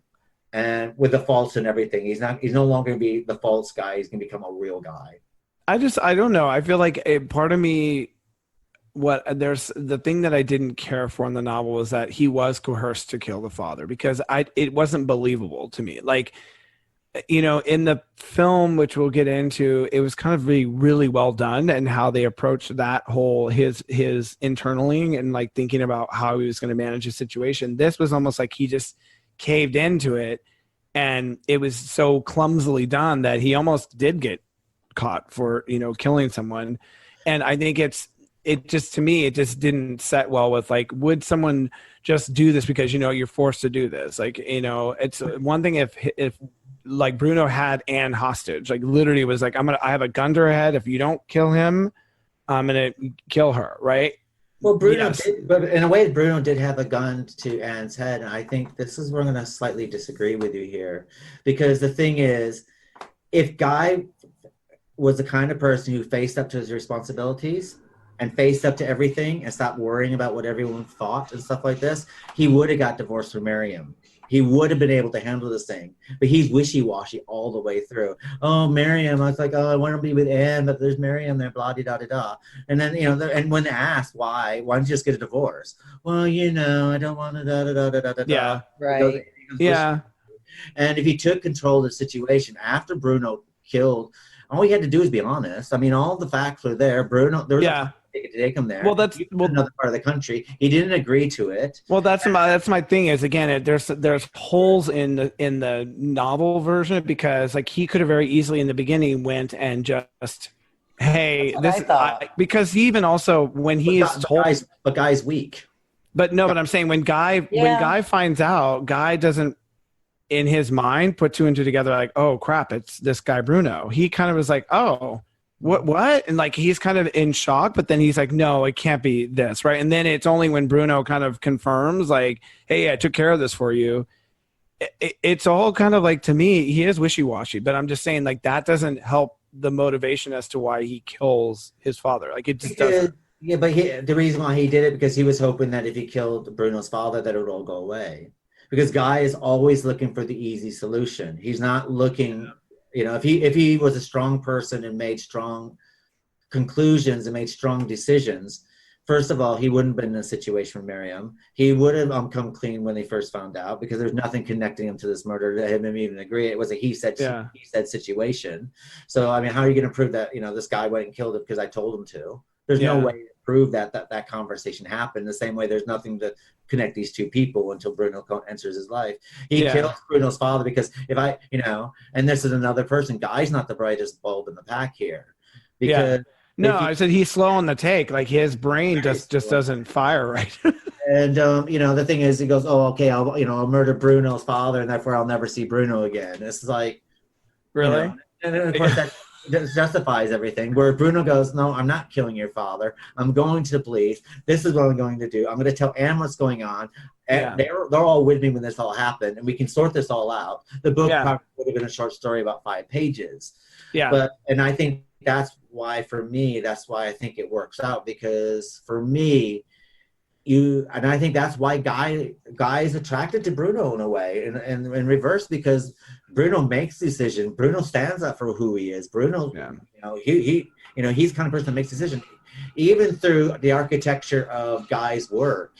And even though Guy does build a hotel, and he does get a bit of recognition for it, and he goes on to work on the hotel and stuff like this, he's still iffy about whether it's good enough, whether am I doing a good enough job. And he's like this all the way through. If it wasn't for Anne, who's basically props him up all the way through everything, I think if Anne wasn't there, he probably would have fallen apart a lot sooner. Yeah, I mean, it's consistent with this character. For me, it was like, I think I probably thought more. When I read the book first and then watch a movie, and then you see the contextual difference of the characters, I was like, okay, I resonate more with the film version of the characters than I do the novel, because yes, is he kind of hemming and hawing over everything in the novel? Yeah, I didn't really think that was, like, to me, a justification for a lot of his actions, even after, like, he was also contradictory to himself, because he would say he hated Bruno and I want to just, like, murder him, and then there's times, and then he would be like, I just feel sorry for him and I kind of care for him, and you're like, what? Like, it just is such a weird. He was actually more odd to me than Bruno was, because Bruno was consistent with his behavior, but at the same time, it was more of an obsession. He loved him, wanted to do right by him, and then I think as he got more drunk, he just lost control of all that. He wanted so badly to be in Guy's life that he was even messing up his own life and his relationship with his mom and things like that, which I think he never, like you were saying, Keith, like, he thought his mother was more infatuated with being a socialite than caring about the father. And so he was like, I'm going to help my mom and I'm going to give her this gift. And then he takes that away from her. And so now what relationship he had with her is kind of broken. And so now all he has is Guy. And, like, Guy is a thing for him to, like, because no one else cares about him, He's definitely fixated on him. But did you think it was kind of strange to Guy? I mean, I would have let him drown, because he kept turning up like a bad penny. No matter what, he turned around, there he was. And then he finally gets his chance, and he goes and saves him out of some weird kind of... Well, he tries to save him, yeah. I mean, it's one of those things where I think it was an infatuation with, wow, this person knows what I went through, and so I went through, like, maybe, I don't know, like, that it was kind of confusing as well, because I was like, why would he go and save him? Try to save him, yeah. Maybe Guy's one of these kind of people that loves people to be infatuated with him. I mean, Anne's infatuated with him. That gives Guy his strength. Bruno's infatuated, so maybe he's getting strength from that. Maybe Guy's one of these people that he just wants people to look up to him because he's... Well, Miriam wasn't infatuated with him, and look what happened to her. Well, she was, though, because she didn't want to get a divorce. Like, she kind of was like, well, it was the 50s. Yeah, but she in the movie, she's really clearly painted differently. But in the book, she's more like can we just hold off? Because, you know, I did get myself into this situation, and she's almost kind of like, there's still something there. He's mad, I think, because he's in this situation where he's like, God, I have to get a divorce. And now, you know, well, you got to think, I mean, we're talking about, you're talking about how Miriam's supposed to be the you know, slut shamed and everything. Well, how did he fall in love with Anne so quickly? I mean, what wasn't he out doing the same thing? I think it was a social climbing thing. So I think, as Keith was saying earlier, in the novel, it's painted like they were high school sweethearts, him and Miriam. Right. They got married. They did what everyone else does. We get married, and then he realized she was looking at all the other boys, and he was also ashamed of her as well. Yeah, he was ashamed of her, and he was looking at other careers, right? He wanted to advance himself, and then just happened to meet Anne, who could help advance him even more. So I think he, being a social climber, was like, there's an out for us both, right? So why don't you go and be the country girl who lives and does what you do, and I'll be the city boy, and I'll go what I'm going to do. And she happened to get knocked up, and he's like, well, we're still married. We need to nullify this. And she's just kind of like, but he dumped me. So can we just wait? Cause I don't want, you know, like, it's almost like, I don't want people to know. And I'd rather figure this out first. And then she ends up losing the baby. And I think she is going to divorce him. She's just like, okay, you know what? I lost a child. This is a second chance for both of us. Right. And then that happens. So it's kind of like one of these things where you're like, I mean, another thing I think you have to take in reflection here is that Miriam, even though we think this thing over, but you also have to remember that when Miriam dies, and then you have the courtroom and Miriam's family's there, and the way that they react towards Guy. Now you can sit there and go, oh, he did it, but they know that he's nowhere to be found. Yeah. But maybe we're under the assumption. I mean, we're kind of making an assumption that maybe Guy was the most fantastic person, that they were married and but there probably was a lot of problems in their marriage. Oh yeah. And how do we know that? How do we know it was Miriam that broke up with Guy and it wasn't Guy that just left him? True. And how do we know that Guy was even present during their whole marriage together? Correct. Yes. You know, and there are a lot of questions asked there, and you know, with the novel, it kind of addresses these, but it kind of addresses them to, like, you know, they're kind of there if you read into them. Right. You can find them, but you kind of just wash over them as well, because you're kind of caught up with a lot of other stuff that's going on at the time. Yeah. Because I think what you have is Patricia Highsmith, the way that she's written this novel, she's written this thing that Guy is going to be, Guy's going to be the hero, and then Bruno's, and then they're going to do this thing with here, and then you're kind of like caught up in the world, in the life of Guy, basically. You know, and your world's now gonna, from the beginning of the book, your world is now Guy's world, and this is what we have. But then when you do scratch beneath the surface, as we're discussing here, you actually do realize that there's a lot more wrong with Guy than you first anticipate. Yeah. From discussion that we, were able to just bring out some of it. And maybe, maybe Miriam is, okay, yeah, she's pregnant with another man's guy, and this guy's married, but maybe all Miriam wanted was someone to love her. I don't think if I remember correctly, wasn't it more like Bruno proposing that Guy not like Miriam, like, oh, don't you want to kill her? Like, I definitely know in the film, it's kind of like, well, I know who you are, and aren't you the guy, and aren't you getting ready to marry? Like, so he knows a lot about him. But in the book, if I remember correctly, it's almost like, well, who would you murder? Oh, and they're kind of hemming and hawing. I think it's almost as if Bruno is like, wouldn't you murder Miriam? I mean, like, no. And then it kind of is like, oh, but you should. Like, you told, like, and he almost like proposes, like, that's who you should murder. Like, I don't think it's like he hates her. Like, in the novel, I never felt like he hated Miriam. Like, I don't think he loathed her so much that he wanted her Miriam was just a problem. Miriam is like the stop sign that was stopping him from continuing his life. But I think the most interesting thing, if you want to know more about Miriam, what kind of person Miriam's like, if Miriam is such a horrible person, why is Miriam such good friends with Guy's mother? Correct. Yes. Which I think tells a lot about the situation. Absolutely. And that's the thing is, like, again, small town living, you don't really know what happens behind closed doors. And there is like an instance where, I think it does it in the movie. I don't know if it actually does it in the novel. I can't remember, when there's a squabble. No, it's actually in the movie. There's a squabble, and there's a guy who says, you know, we don't want that here in our, you know, we don't want your family problems here in this establishment. And so at that time, everybody behind closed doors in a small town, I'm sure talked about like how things would happen. But the mother, I'm sure his mother bonded with her and was kind of like, you have to do right by your wife. And all he wants to do is leave her behind and be like, I'm big city boy. I want to move on. I don't want this small town living. And the mother, of course, wants her boy there, that she's going to want him to stay in this small town living with her because he has to do right by her. I mean, and she's from a different time. Divorce was not a concept, right? No, you shouldn't get divorced. And it's like, Mom, we're modern, right? We can both get divorced. It's fine.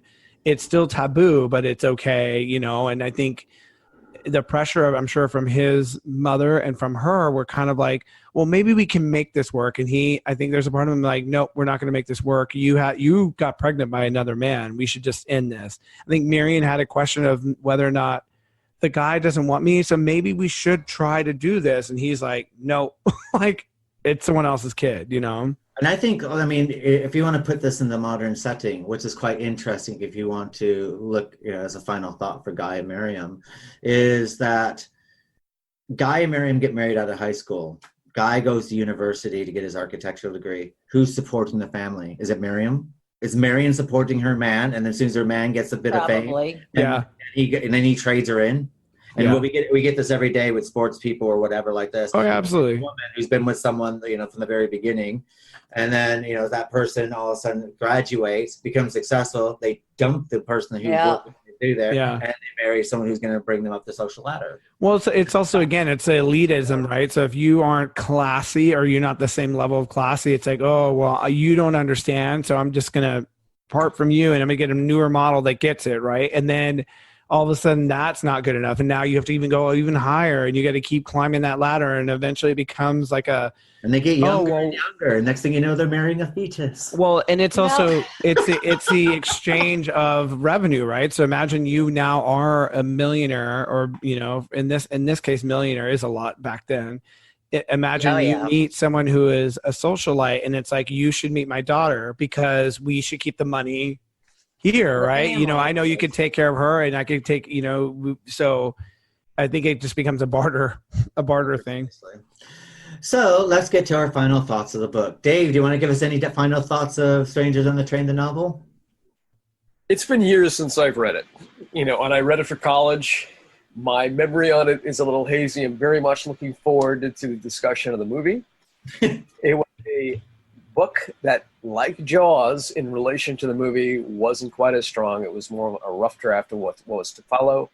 It's a good book, not a great book. And what about yourself, Vicky? What are your final thoughts of Strangers on the Train? I kind of agree with Dave. It's a good book. It's not a great book, but I liked it. I mean, I found it kept me interested. Where I usually sometimes it takes me a week to read a book. Sometimes it takes me a few days, but I read this one pretty quick. So I mean, it wasn't bad. And what about yourself, John? I actually appreciate Patricia Highsmith, the approach of this book. I think now I actually do want to read Talented Mr. Ripley because I did see the movie years ago. Yeah. I appreciate the approach of like trying to break from norms and trying to break from social norms, the taboos and like kind of dealing with taboos. And like, like when I was actually telling a friend of mine that we were doing this, we were covering this, and I was talking about the novel and the film, he was like, oh my God, that's a very interesting plot. You know, a guy meets a guy on a train and they kind of plot each other's murder. And I was like, it is. And I see that it could be replicative, right? So it would be interesting to see if they ever decide to remake this and do this, you know, modern version of this. They may throw them off the train. Yeah. So, and I mean, there's another one, which when we talk to the film, we'll talk about Match Point. Right. I'll talk about Match Point. But it's like one of these things where it started from Patricia and she wrote these very interesting, complex characters that I think are different from anything that I've ever read. So I, give her kudos for being able to bring them to life. And myself, I'm I'm a very big Patricia Highsmith fan. I've read everything that she's written. For people out there who like short stories, she does this fantastic thing about animals killing people. Short stories about animals taking back control of the world, which are a very good selection of short stories. And I'm a big fan of her Ripley books and stuff like this. And so for me, I'm a bit tainted as far as this goes. So I'm probably not the most honest, but I love Strangers on the Train because it is Patricia Highsmith. I'm a really big fan of 1940s and 1950s literature. I like the way that things are written, and I like the way that there's so much going on underneath that's not written about. And that's why I'm a huge fan of this book. And I do like Strangers the Train, which, we will do a comparison at the end. But I like the novel a lot, only because there's so much complexities in everything. For a book that seems so simple on the surface, that when you get involved, I like the complexities that unravel before your eyes. And I like the uncertain ending of it. I like that you, the reader, from everything that you're told, can actually surmise what you think is going to happen to Guy. And so and what I quite like about that is that we are thrown into the role of Guy. We are uncertain of what the decision should be about him, but same way that his decisions are about himself. And that's what I quite like about Strangers on the Train. Yeah. So what we're going to do is we're going to cut to a commercial break and the film trailer for Strangers on the Train, the Alfred Hitchcock's 1951 classic. And we'll be back after a word from our sponsors. Amazon. Oops, wrong Amazon. Although we both contain an array of diversity, the rainforest with all of its animals and us with all of our products, come check us over today and find all the products you need quickly and efficiently. And buy it with one click. And now you can even use us to donate to your favorite charities using Amazon Smile. Amazon Smile is worth your while. Come check us out today. We are one planet. We share one extraordinary home. We are millions of wonders, but we are all one world. If we only get one chance to save our planet, to protect it for the next generation, then we have to take it. This is our chance. This is our fight. For our planet, for our home, for all of us. Join WWF today. I beg your pardon. Aren't you Guy Haines? My name is Bruno Anthony. Want to hear one of my ideas for a perfect murder? Two fellows meet accidentally. No connection between them at all. Never saw each other before. Each one has somebody that he'd like to get rid of. So, they swap murders. Crisscross. I may be old-fashioned, but I thought murder was against the law. You think my theory's okay, Guy? You like it? Sure, Bruno, sure. Now, everything didn't go smoothly. She doesn't want the divorce. But you sound so savage, Guy. Sure, I sound savage. I feel savage. I'd like to break her neck. Now, who did you say this is? Bruno, Guy. Bruno Anthony. Don't you remember? On the train.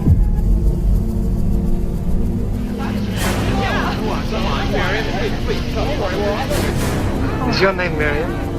Right here. How did you...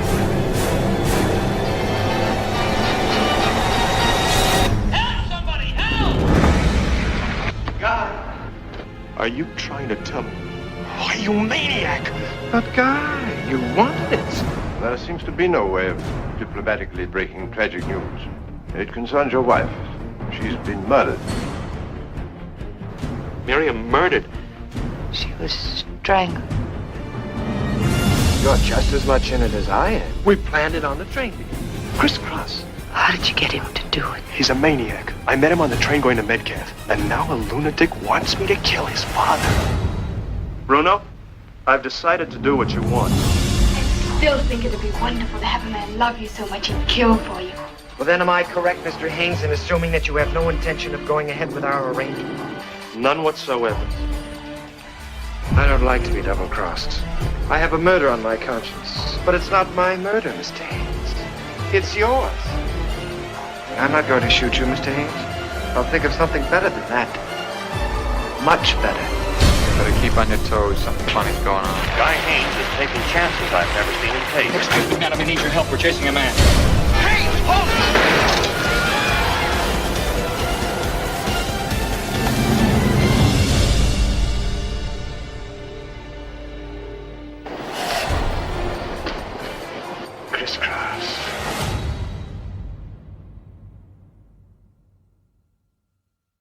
morning face. You get it when you don't sleep well. This is what happened to Linda.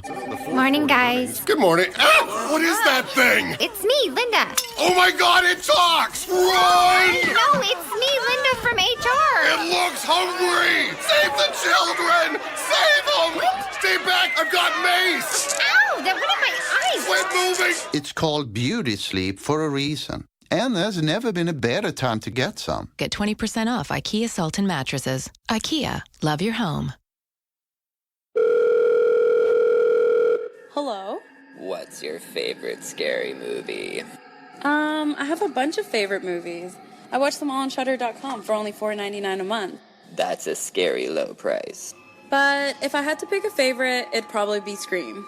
Oh. Yeah, it's the only streaming service that lets me watch hundreds of horror movies on demand. I'll be right back. Hello? Hello? Hello, are you gonna subscribe? Hello? Go to Shudder.com to subscribe, if you dare. Hello, welcome back. We're now going to be discussing Alfred Hitchcock's 1951 classic film, Strangers on the Train.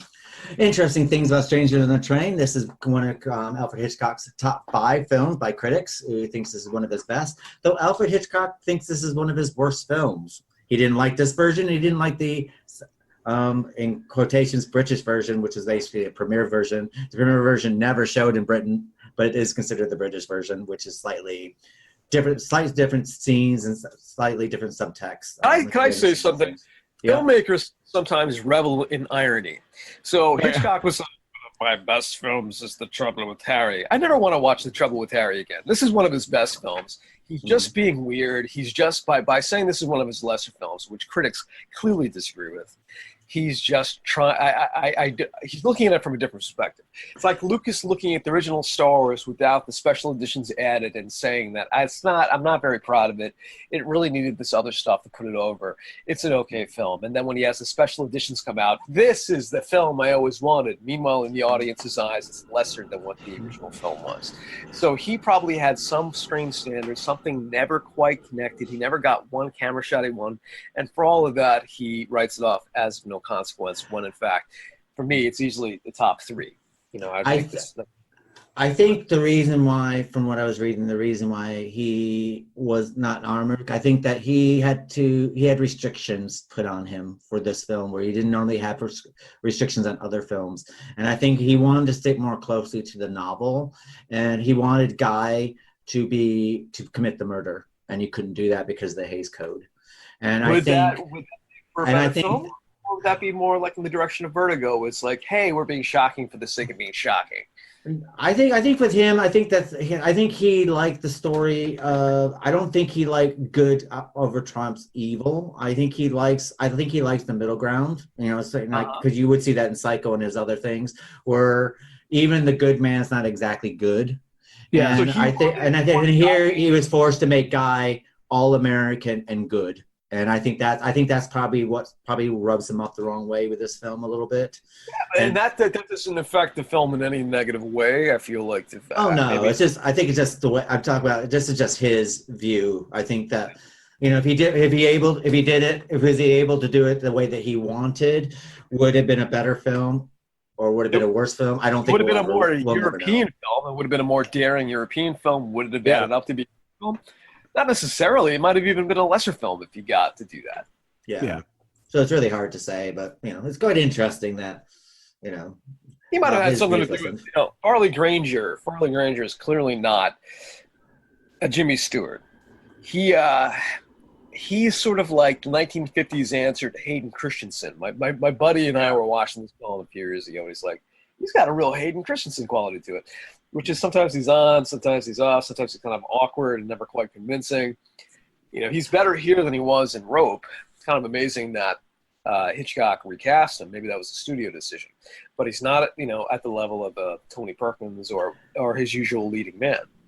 Well, some interesting thing about Farley Granger is that when he put Farley Granger in this film first, he had to shoot around Farley Granger's camp way of walking, he said. And so when he decided to use him for rope, he said he could use him for rope because he realized that he could keep that homosexual subtext going with him without actually seeing him walk. Yeah. So that's what Alfred Hitchcock said about Farley Granger. And then later he came out of the closet, like decades later. So yeah, hey. So. And you kind of see that within this film too, just his interaction with Bruno. You definitely are. I kind of was like, wow, he's really intently looking at. And I know that's supposed to be the character of connecting, but he's really looking at Bruno like, hey, how you doing? I mean, I guess another thing is that, this is a film that he did with Warner Brothers. This is not his normal Universal. Yeah. And I think with Universal, I think he had a lot more freedom with Universal. And I think if you look at the Warner Brothers films, there's this, Thou and for Murder was Warner Brothers. There's North by Northwest. I think he had a lot more freedom on that one. Was Rebecca? Rebecca was Selznick. So that was his first American film. And I think, this is him finding his way through the whole American film system, which he had a lot of freedom in Britain. I think he knew how to manage his freedom with Selznick. He knew how to work Selznick to his ability, not to Selznick's ability, but to his ability. And I think when he went to Warner, I think this is one of his first Warner films. I think that he's still trying to figure out how to work within the Warner Brothers. So maybe there's a lot going on behind the scenes that puts a negative spin on the film for him. Maybe there's a lot of politics going on. Yeah. Well, there is definitely politics, especially when you look at Warner Brothers kind of made him pick their stars. And so like one, for instance, obviously being Ruth Roman, it's almost as if like he wanted, or he had visions of who these characters should be for his film. And I think any director has that sort of perspective, right? So when you're forced by the studio to cast your like leading lady, like that's, for him, I think at one point, I think was it, who was saying it, said, Granger diplomatically described it as Hitchcock disinterest in the actress. And he said he saw Hitchcock treat Edith Everson the same way on the set of Rope. He had to have one person in each film that he had to harass. And I was like, oh my God, that's so horrible. Too. It's literally like, you're going to be my punching bag because what the studio makes me do, I'm going to just lay into you. So it's interesting. Well, he had a problem with somebody that was on the set. Oh, I guess he fired him. I guess he said something about him getting out of the car or something. He said that, I can get my... No, I mean, he's just a very strong-willed personality, obviously. And I think he has a vision of where he wants things to be. And even said he was a so-and-so to work for. Even trying to get a writer for this was like, he went through how many writers? He went through like 4 or 5 different writers to find where he finally got what he wanted. I had it marked. The quite interesting thing is that he bought the rights to this before the book was even published. Yeah, $7,500. And Patricia Highsmith wasn't very happy when she found out who bought the rights because she thought she could have got a lot more when she realized that it was going to be Alfred Hitchcock. So. Yeah, because he went under a pseudonym. Didn't he do it incognito kind of because he didn't want? Yeah, he said he kept his name out of the negotiations to keep the price low. Well, he did that. He did that with Psycho. He did that with most of the books that he bought the rights for. So. I didn't know he did that. But I guess what we can say about Alfred Hitchcock, he sure knew how to get a book before it actually was published. He was king of that. Yeah. I mean, you consider the book came out in 1950 and the film's out in 1951, 6 months after the book is released. So you can tell what's going on there. Yeah. He and Raymond Chandler did not like each other. I guess he called him a fat bastard trying to get out of his car or something like that. He decided it's like, hey, you're out of here. Well, I think, with Hitchcock as well, I think Hitchcock used to like writers who didn't have a lot of their own fame behind them. And maybe I can imagine that we got some Raymond Chandler, who's like the great Raymond Chandler, working with the great Alfred Hitchcock. I imagine there's a lot of egos to play. So yeah, absolutely. So John, do you want to start the discussion of Strangers on the Train? Yeah, I mean, First of all, I have to say that I love the cinematography for this. There's a lot of great shots, and they shot this film in California and in New York. Some of the different scenes that you see, like Penn Station, you see all these different scenes. It definitely it paints an homage to like the city versus suburb life too, because then you have like the not city versus suburb, like the elitism, I should say, not suburb, the elitism that you see of like DC, and you see how these people are living in these mansions. But I just love the cinematography, the noir feeling of the film.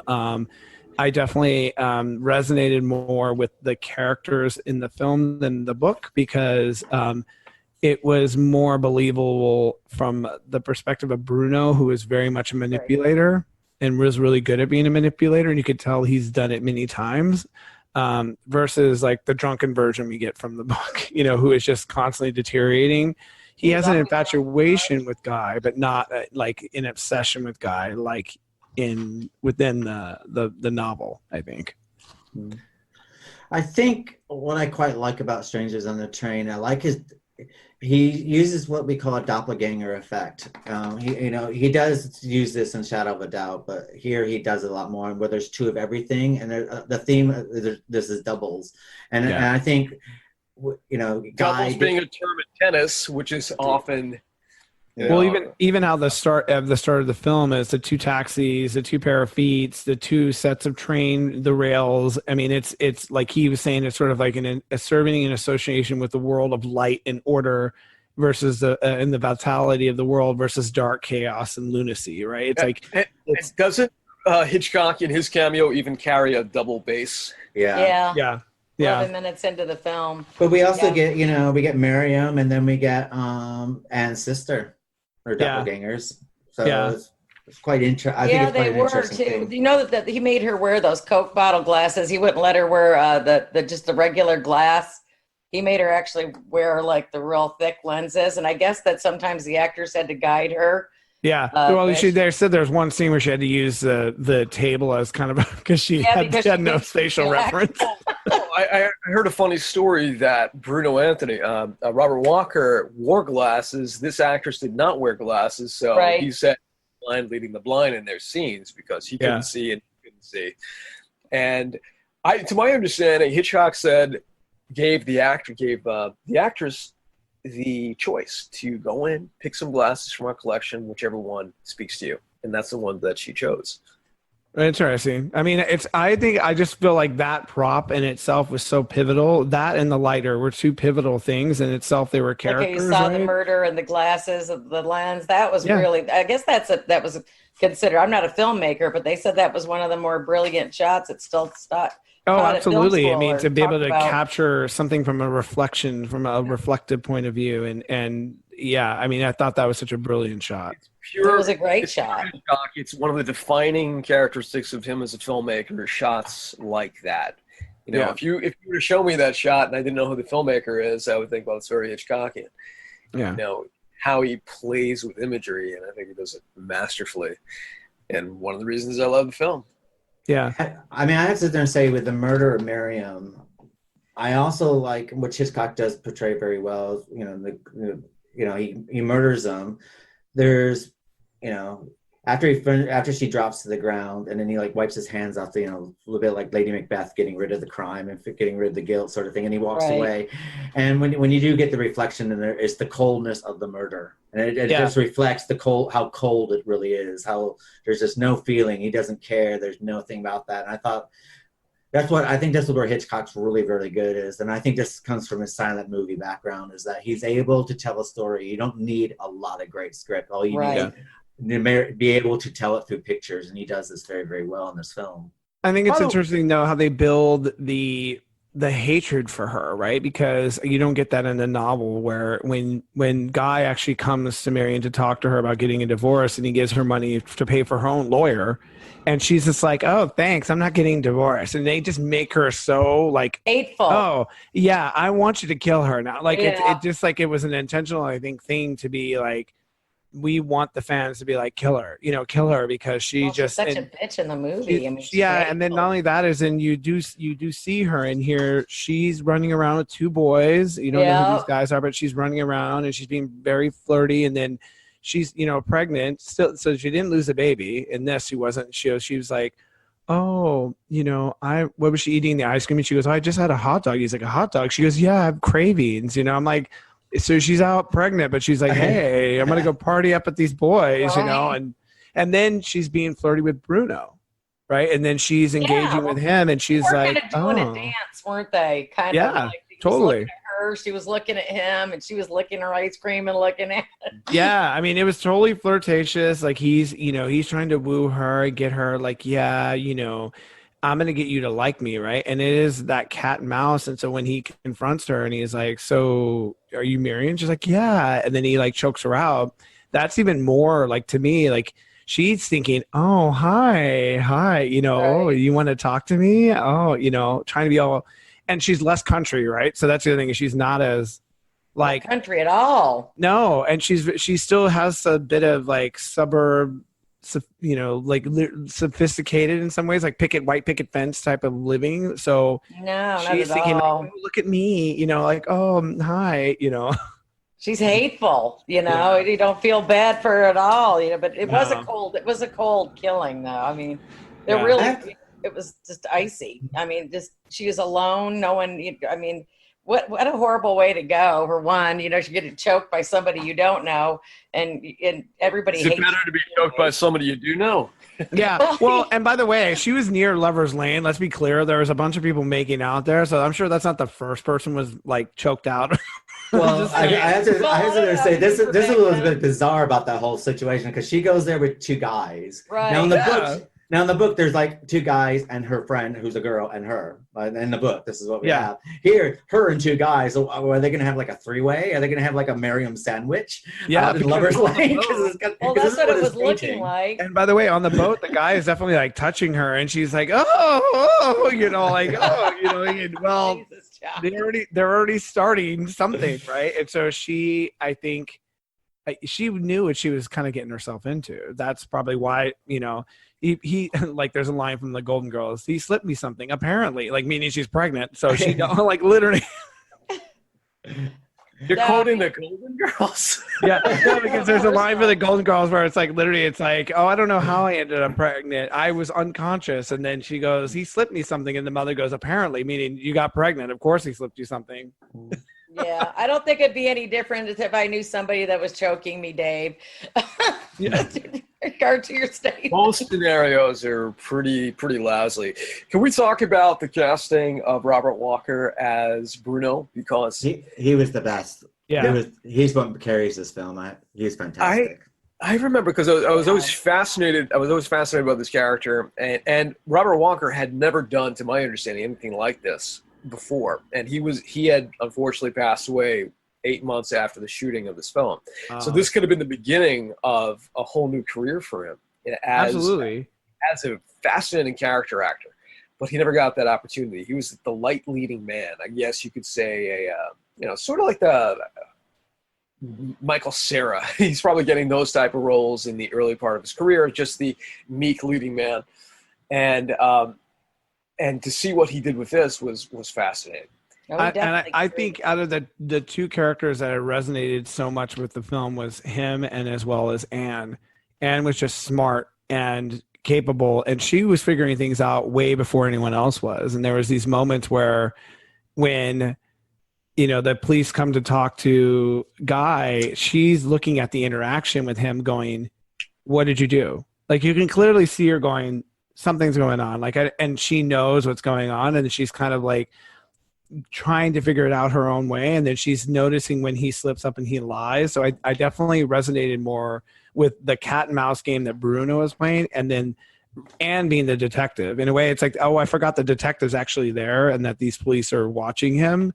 They became sort of ancillary. Yeah. Go ahead, Dave. My film professor's hot take on Bruno was that he was the most flagrantly gay character in early Hollywood history.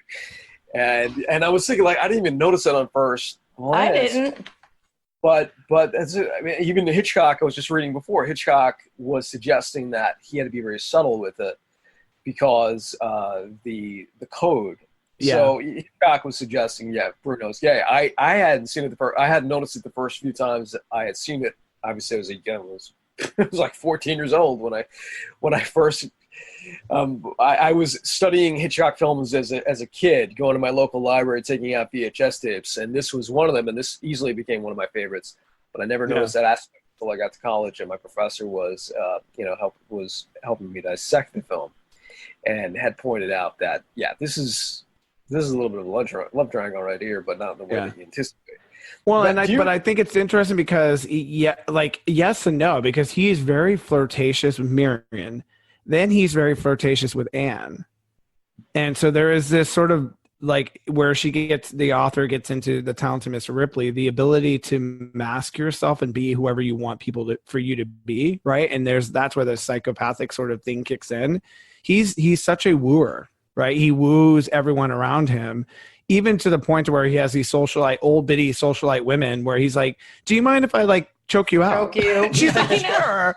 Sure, why not? Here, go ahead. Put your arms around my neck, and as long as you give it back afterwards. Yeah. You guys, one thing I noticed about Robert Walker is he's got a little bit of a resemblance to Bill Murray, younger Bill Murray. Oh yeah, I see that. And that would be an interesting bit of casting. I know Bill Murray's his approach to acting changed over the years, but I can imagine a 40-something-year-old Bill Murray doing this role. Yeah. Being fascinated. Yeah, I could too, actually. I just like that he was more of a manipulator, and it was actually more plausible of him trying to get Guy to kill his father because he was blackmailing him. Like, I could do this to you. I could just do this to you.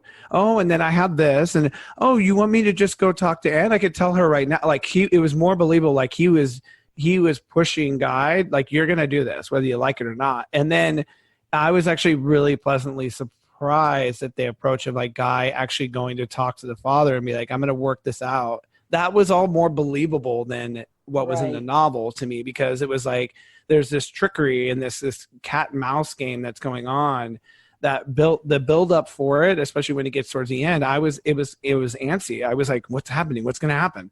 What's going on? And there, the tennis match, and then him trying to get that, like, you could feel the build up. It was a gradual build up to where you wanted to know who was going to be the victor in the situation, because it kind of was, you just didn't know where it was going to go. And I love that feeling of the characters and how he was able, specifically Bruno, was able to bring it. I like the scene with the carousel. I thought that was something. In the climax or earlier? Well, at the end. It's too bad that it looks so sped up. I always thought that was one of the downfalls of it. The filmmaking itself was great, but the effect, never quite convincing. You don't like that the little kid was like hitting him. I guess. All the kids. That's fine, but the effect, something like this. There was that effect that they did in the time. You could see it in early James Bond films, even where you crank the different frame rate, which will make it look faster, but it never looks. It looks like a Benny Hill. Yeah.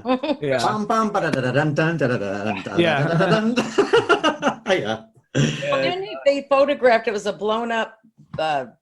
Was it a toy or something? It was small. And he had explosives to it to make it look like it had blown apart. I think part of it, but then I think they actually did. It looks like they did a bigger model of it too. That was the aftermath of it all. So you could tell that there was like the effects of it, like spinning around out of control. That was all like probably a toy, and then the aftermath, the way they set that up. Yeah, I mean, one of my favorite scenes, honestly, and you're gonna, it's when they're all in the Anne's dad's place, and they're talking about, after the detective leaves, they're talking about, well, what do we do in this situation? And one of my other favorite characters is Barbara, because Barbara is such a sassy, smart little thing. No, but she's just sassy, and there's something about her. Like she had this great line where she's talking.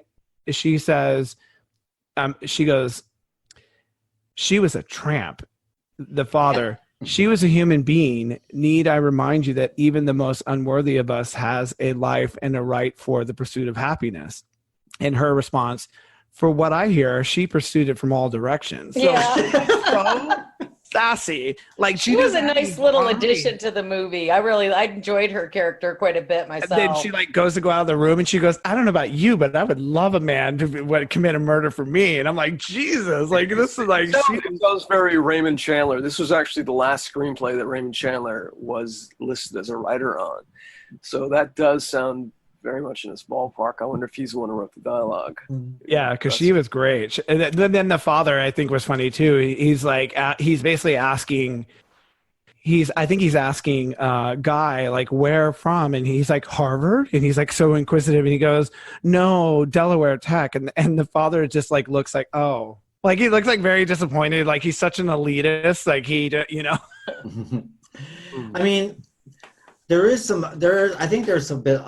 If I'm going to make any kind of negative connotation with this film, I think the casting of Anne, I think, might have been slightly wrong. Because it's pretty bad when you got a supporting character like Patricia Hitchcock playing Barbara Merchant, Anne's sister, outshining Anne through every scene she's in. Well, yeah. I'll go you one further. I'm not sure that Farley Granger is cast properly in this. Correct. He has his moments, but this is, as I say, compare this to other leading men in Hitchcock films. Rest in peace, Farley Granger.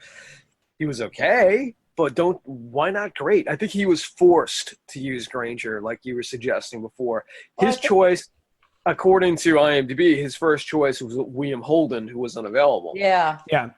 I think William Holden, he didn't want it. He thought it'd be too strong of a character. Correct. Yeah, he wanted something else, so he rejected it. So. Well, I think Farley Granger does an okay job as Guy, but I think the problem is that Guy is a boring character. Yes, he is. Basically, yeah. Just imagine. Stuart was a bit more boring. Is that he's now a freaking tennis player, and so you literally are like, oh God, and it's watching him back and forth, like same with his relationships, back and forth. Just imagine it was a shorter Jimmy Stewart, because he doesn't look quite like a tennis player. Like, say he was a 5'8" Jimmy Stewart, this role would have been conveyed so much, I think, stronger. The humanity would have been there a bit deep, and I think Stewart could have done it. He can have that meeker side to him, that quieter side to him, and you would have wound up with a much stronger performance. And I think that there was other actors out there, like a young Anthony Perkins, could have easily done this. Yeah, exactly. I agree with that. I just think he was also a little bit too flirtatious in a way, and I don't know why Hitchcock built that more into Guy. I think I would have built it more into Bruno. It was from the very start. It's almost like there's one of the first scenes of them together. They're so close, it almost like they're going to kiss, and I'm like, what's happening here? Like, well, it does make you kind of wonder, because if you look at Strangers on the Train, everyone considers that it was Bruno who makes first contact, but it's actually Guy who makes first contact by hitting his shoe up against Bruno's leg. Yeah. Which is I like how it's replicative towards the end when someone, I forget what happened, someone does it to someone else, and they witness, Anne and him witness that happen. They're like, oh, and then you hear someone go, aren't you Guy? And he was like, we're gonna leave. Like, we're gonna go. Here's a little interesting detail I noticed upon this last viewing, is it's Farley Granger's character. It's Guy who taps Bruno's shoe, but yet Bruno apologizes. Like, it was, Guy hits Bruno apologizes. I find that very odd. Yeah. So he was a very odd character. A red flag that when someone knows more about you than you about them, like, because he's basically, aren't you Guy, and aren't you this?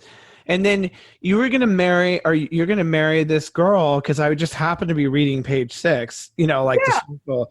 And I would be a little bit like, okay, it was nice talking to you. Like, I don't want to talk to you anymore. There's some weird thing that you know too much about me.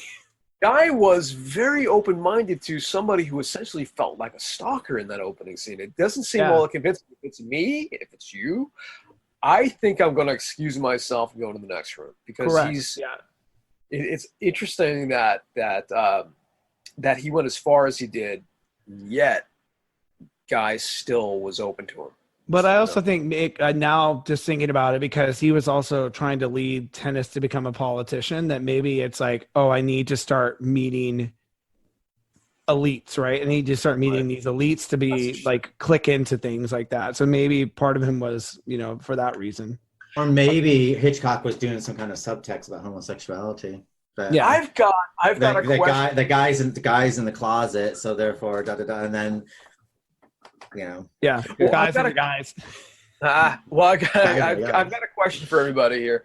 Mm-hmm. When I was writing my essay for college about this film, one of the reviewers wrote that there's a sequence before, because in the movie he does not kill the father. He does not kill Bruno's father. Yeah. There's a sequence before he walks into the bedroom where he looks at his gun, he shakes it, he seems to. He looks at it, he puts it back in his pocket, and it wasn't clear to this reviewer if he was actually considering murdering the father or not.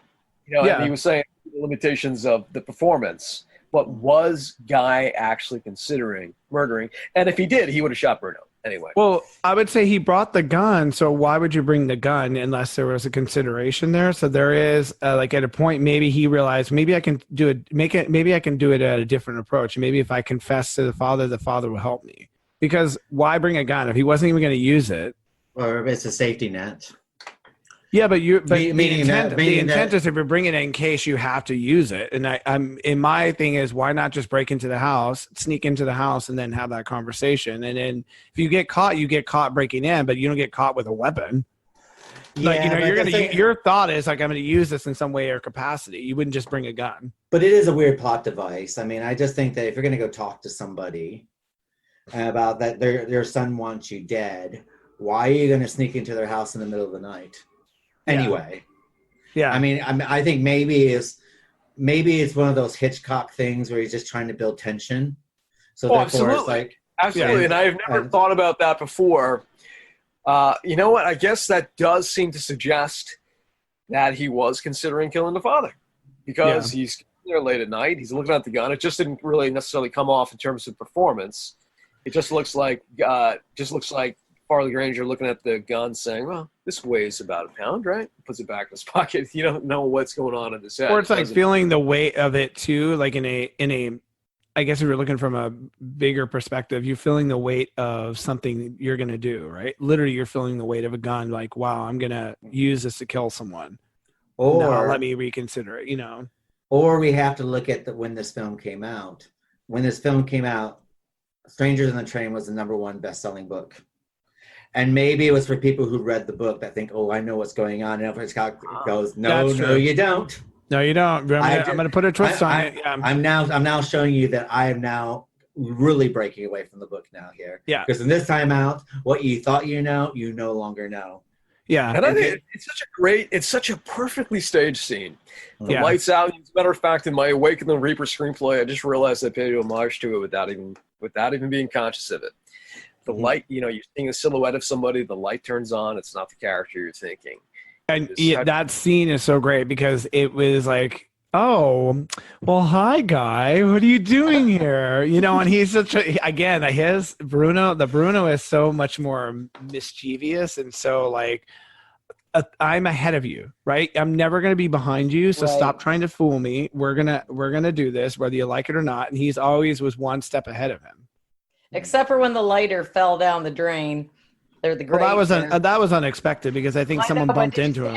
But you could feel his agitation. He did it so well. It's just like, come on, I've got place to be with this thing. And well, see, I think this is another one of those Hitchcock's I'm going to build tension moments. Yeah, and he likes to add this as we know. I mean, as we're coming to the end of the season, and we covered a lot of Alfred Hitchcock. He likes these tension built moments. They don't really mean anything in the whole picture, but they build these little tension moments that you're on your edge of your seat. Yeah, like, will he get the lighter? What does this mean? And all this other stuff. And notice what they parallel it with Guy playing the tennis match, because you don't really care if whether or not Guy wins the tennis match. It's just I'm got to get out of here. I got to come on. Let's go. And it's like keep going. And and then the lighter as well. You got the A and the G on both sides of the lighter, sort of thing, with the little tennis thing in the middle of it. So the lighter even gives you that kind of bit of, I guess. He does have symbolism. A certain way of making his points and on point in his movies. I did realize this last season. I used to watch them, my mother on Saturdays or Sunday afternoons, but when you start really taking them apart and dissecting them a little bit, you really kind of appreciate Alfred Hitchcock a whole lot more. Yeah. And you didn't really allow this stuff really went right over my head. And, years ago when I was watching it, and revisiting all of his movies has been really a lot of fun for me. I've really enjoyed it because I didn't realize how brilliant the man was. Yeah. In all honesty, I didn't. So another thing I think that's what's quite interesting is that before this, of course, he did Rope, that's in color. This one's black and white. And the whole film, all the morals are black and white. Yeah. Which is, if you look at the novel that we just discussed, that's all shades, everything's such a grayscale kind of a novel. Right. As far as this, but this is, everything about this is black and white, and and with the black and white, you have the opposites. You got Bruno, who's strong. You got Guy, who's weak. You got Anne, who's very, very put together. And then you got her sister, who's kind of flighty. You have, and you got all these opposites. And good is good, and bad is bad. And But let me ask you this: is Guy weak because the performance comes out that way and it's not the intention of the writing? Because Farley Granger might have just come off as a weaker character when, if it was portrayed by William Holden, he wouldn't have. Well, yeah, that's a good point. I think it is partially writing because of writing for him. Some of what he is doing, his motivation is very to talk about. Keith saying about him in the novel is that he's passive aggressive about a lot of things.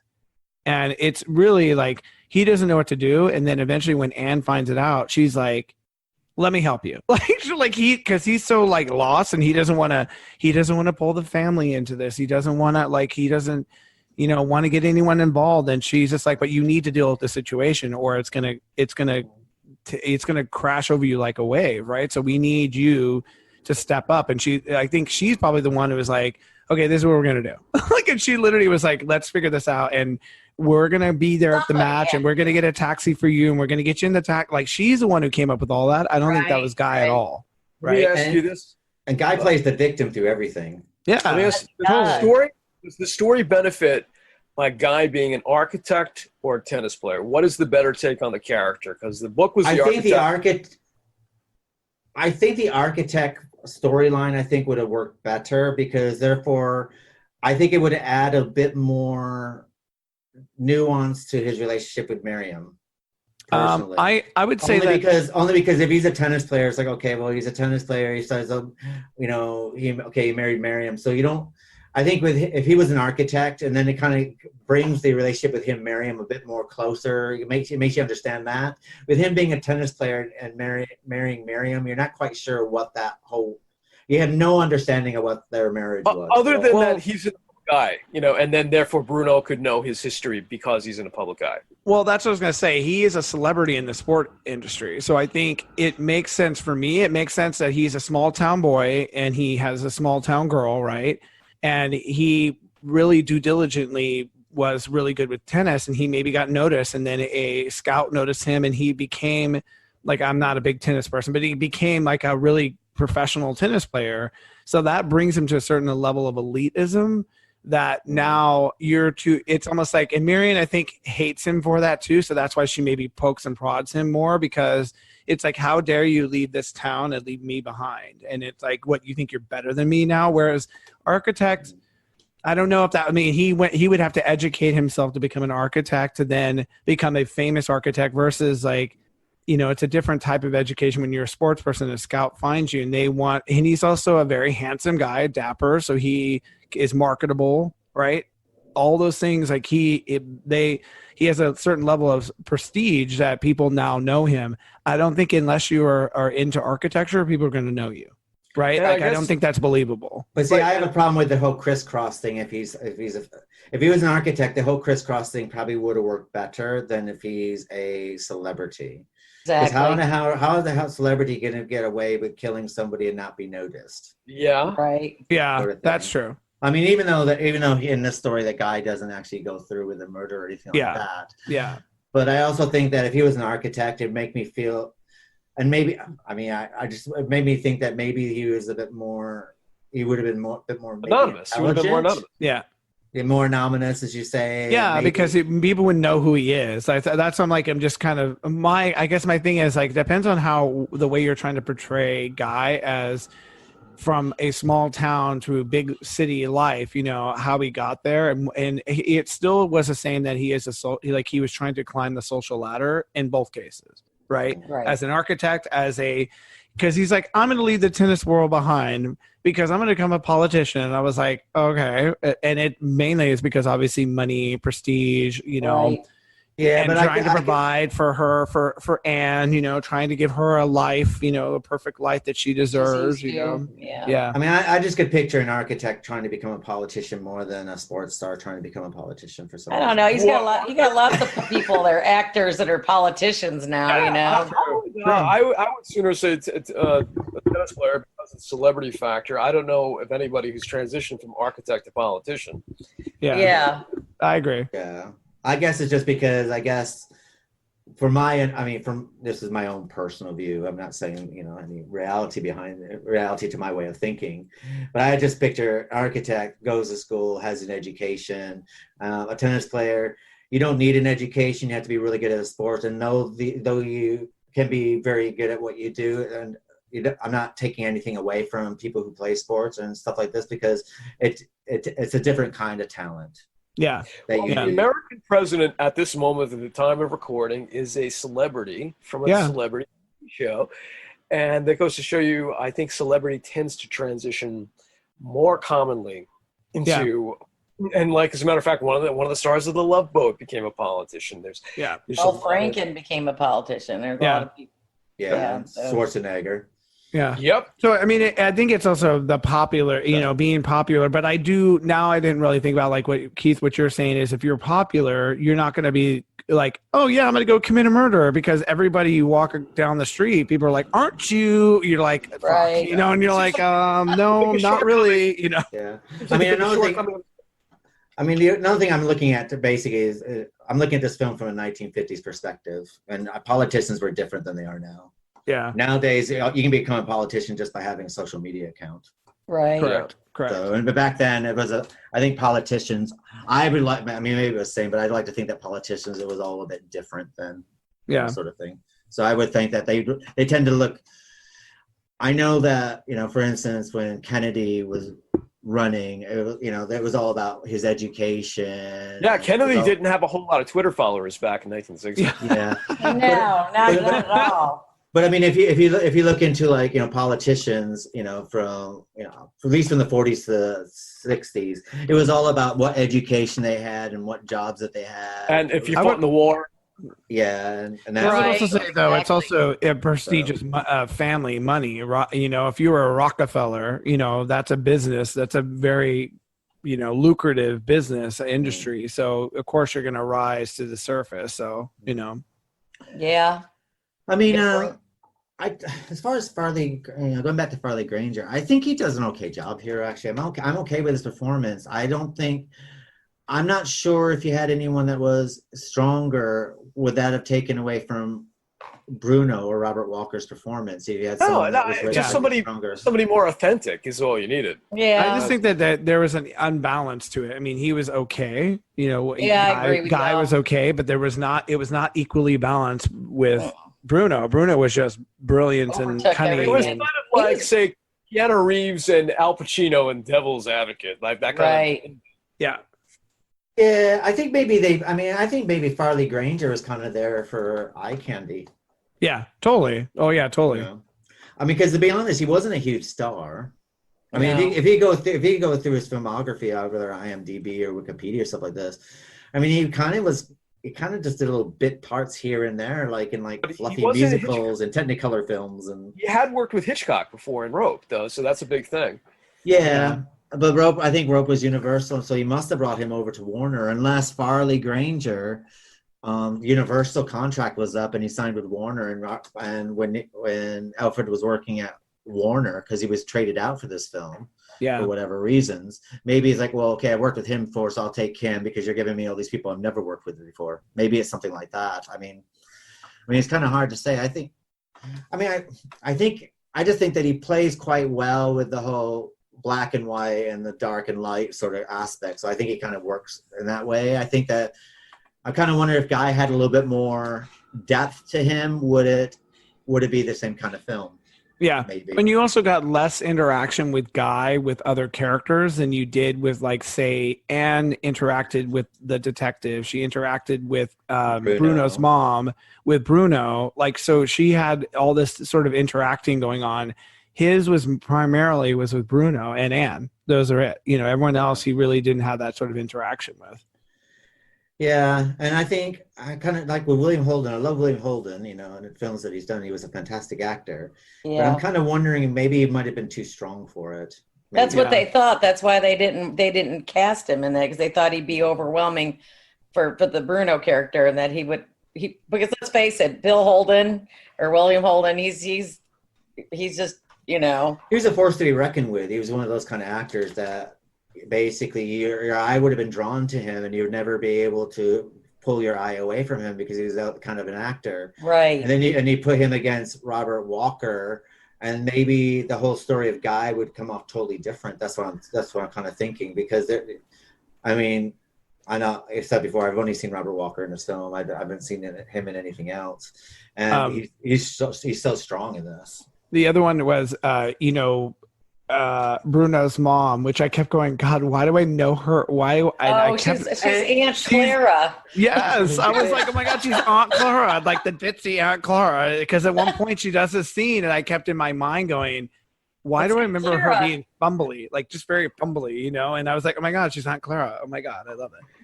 Well, in the book, they got her like kind of like a fox, I think, because he was admiring her legs, saying his mother's legs were still good, nice and shapely, and why he was checking out his mother's legs, I don't know. Well, I also thought it was interesting that she, again, was very protective of him, because when the daughter, when Anne, I think, asks her about something, she's very dismissive, like, that's just who he is, and it's okay, it's fine. Would you like some tea? You know, like she's like, just let's ignore this. But see, this is where we get Alfred Hitchcock's. But this is where we get Alfred Hitchcock's mother complex coming through again. Yeah. The horrible mother. I mean, to be honest, this could be the forerunner to Mrs. Bates. Oh, had true. that kind of like overbearing mother, the middle-aged son who's never married, and no woman's ever going to be good for the son. Well, not that this son was attracted to women, but there is that the overbearing mother, the whole thing where the mother-son relationship's a bit odd. Yeah. I mean, we're going to have this again when we do North by Northwest, the odd mother and son relationship in that as well. And this seems to be a regular theme in Alfred Hitchcock films, the mother and son scenarios, or even the mother-daughter, like with Marnie and things like that. There's always this weird mother thing that goes on in Hitchcock films. Yeah, especially when the son does something wrong, it's just she's just like the scene where he says something. He's like, "Oh, mother," and he gets mad, and then she's like, "Oh, my little boy," and she's like, stroking his head. I'm like, "Oh God!" Like it was weird, you know. I mean, I love the person, Marion Lorne, who played the part of Bruno's mom, or Clara. But Clara. But I'm kind of wondering, did he change her and use this actress for the simple fact that he didn't want, if she was, that's the thing, they put someone very attractive for Bruno's mother. I'm not saying that Marion Lorne's ugly, but this is an attractive one, like she was described in the book. And the scenes that we would had played here between Bruno and his mother, don't you think they would have become, all of a sudden, it becomes very sexual? Yeah. If she was really young. Yeah, she was more, sultry or whatever, and more, yeah. Yeah. Well, I actually expected something more. I guess they gave the attributes more to the dad, because the dad seemed killable too, right? Like he was a bit of a dick, he's a bit of like, oh, a guy, like, my son has to go to work and, crotchety. And I expected some of those attributes to be with the mom, but I guess the balance of the mom was the more nurturing and be nice to him, be kind, I think this is that mother boy thing, mama's boy, isn't it? That's what we get here, is more of a mama's boy. And I mean, we do get in the novel. And this is what the novel and the book here, as far as Bruno's father is concerned. Did you find him? I mean, the thing is, I kind of sided with the father. It's like he's got this useless son who just wants to do fuck all but drink all day long and just live off the money. To be like a playboy, yeah, I totally agree. Yeah, I don't think he was a bad. Well, he was an irritating character. Brash, he was really brash with him. But I think, looking back, it's like, well, if your son is living off your money and living under your roof, well, he was a sponge. Yeah, but, I mean, he doesn't. The father has a very small role. To my understanding, isn't his only scene, Bruno, I have to talk to you. I'm sorry, Father, taking a call long distance. Like, I feel like the father's really just got one bit of dialogue in that sequence. So, and all of his other he's just described. He's not so much portrayed. Yeah, it's a bit like Rebecca, isn't it? We never see Rebecca. We just get what the characters and fusions of what Rebecca is, and that's pretty much what he did here with Strangers on Train. We get the one scene with the dad, but the only thing we know about the dad is the way Bruno describes the father, and the mother is just like, just calm down, dear, sort of thing. So, so we kind of all we get is like Bruno's version of his father. But then when you hear what Bruno says about his dad, you're thinking, well, actually, your father's quite right. Actually, you're just a spoiled asshole. Yeah, exactly. Yeah. He should have gone to work. He's just jet setting everywhere he wanted to go and just, taking in as much money as he could while he was jet setting. And the father probably just wanted him to man up and take some responsibility. Take some, so bring some money back for the family too, because again, it even doesn't, they might have as much money as God, but let's just say the father wants to make sure that his legacy is passed on to his children's children. Not that he probably looks at him and is like, he's never going to have any kids. I'm not, like, in his mind, there has to be a legacy, and the legacy is the money. But if you're depleting it all, then what are we going to have? Like, nothing. Well, yeah. Well, Bruno's never going to have children either, so the legacy is going to die with Bruno, isn't it? Yeah. Yeah. Right. Because no one's going to want to wake up next to that every day. So. Except maybe Guy. Guy would be like, "Hey, Bruno. Hi. Hey, Bruno. Bruno's Guy's first wife was taking a shine into him too. Oh yeah, totally. Well, he's a good manipulator. So technically, I think about this from the talents of Mr. Ripley, like being able to manipulate people. If let's just say his dad kicked him out, I think he'd be very easily to manipulate people to give him things. So no, I think I would disagree with you, Keith. I think he's supposed to be an attractive character. He's supposed to be an attractive character that's just aloof. Yeah. I mean, Miriam, I don't know if we can judge her. I mean, she basically was like a dog in heat, wasn't she? I mean, she was really up against anything, so. Well, and she was just like, again, a user, because you can clearly see when he gives her the money to pay for the lawyer, she's like, oh, I can buy all these pretty things now. I'm not getting a lawyer. I'm not divorcing you. And like, she just does it in such a, oh, screw you. You're making all this money. You're just going to keep paying me, and manipulative, Tell me if my recollection of this film is right. I did watch this film a couple of days ago, but when Guy shows up at the record shop where Miriam is Miriam she's in a record booth with one of the guys, isn't she? No, she's at the counter and she's talking to some woman. Yeah. But the way she looks at him, she's just like, "Oh, it's you." Fine. And then he's like, "Can we talk?" And so then they go into he starts manhandling her and stuff. And they already looked bad at the beginning of that anyway, because he was manhandling her. But again, it's also interesting from perspective, right? Because you don't know what the conversation. The people on the outside don't know what the conversation is. All they see is a man assaulting a woman, right? And it's like that. Him grabbing her, and she then, when the door opens and the guy's like, we don't appreciate your family squabbles being brought into our store. Right. She plays the victim. I can't. I have to be with him, and he wants to separate from me, and I'm pregnant. And he's like, it's not mine. Well, I've often felt bad for men as a whole. When it comes to that, because you can have the most vile, wretched bitch with full of Yeah. vitriol. And, you got to probably just check yourself all the time because you want to bitch slap somebody that's this nasty to you all the time. And then if a man, you probably shouldn't because they're probably strong or whatever, but I just, just give her a good bitch slap across the head. Well, I mean, I would leave have personally, if she was what she was doing is so he could have done is walked out of that. Oh, you don't want to get a divorce. Open that door. Hey everyone, she's pregnant with someone else's kid. It ain't mine, and she doesn't want to get a divorce. How do you all agree with this? How do you feel about this? And make her the bad, but he didn't. He was trying to do the right thing, trying to be like a gentleman. I want to be a gentleman, but then she got the best of him because then she was like, "Don't leave me. What about our baby?" And he's like, "It's not like." What are you doing? And she's like, I'm not going to let you get away. Like, he's a cash cow to her. Like, you're not going to get away from me. You're going to pay for me and this kid, Yeah, I see. That's another reason why I wish Guy wasn't enough tennis player. Because you're kind of like, would you really be if you know what she's like, would you really be doing this in public like this if you're a public figure? Professional, yeah. Because to be honest, he's in a small town of Metcalf, so obviously not a lot of greatness comes out of Metcalf. So he's going to be known by everybody. I don't even know where I live in Texas, and I don't even know where Metcalf is. Okay, well, it's just a fictional small town, probably. But I mean, it'd been like, let's put it like a tennis champion comes out of your hometown. Yeah, you're going to know who that person is. Yeah. I mean, look at what's his name. Vigo comes out of Watertown, and like if Vigo will walk down the street, everyone knows who Vigo is because he comes from Watertown. Like you can go somewhere. Cape Vincent, but yeah, but I mean Watertown grabs him as his very own. So it was like, oh look, it's Vigo Mortensen. You can't go anywhere because the local boy made good in this crack town. So I think so. Well, I still every time I go home, everybody else runs into that man randomly, and every time I go home to visit, I can never find him. He's hiding.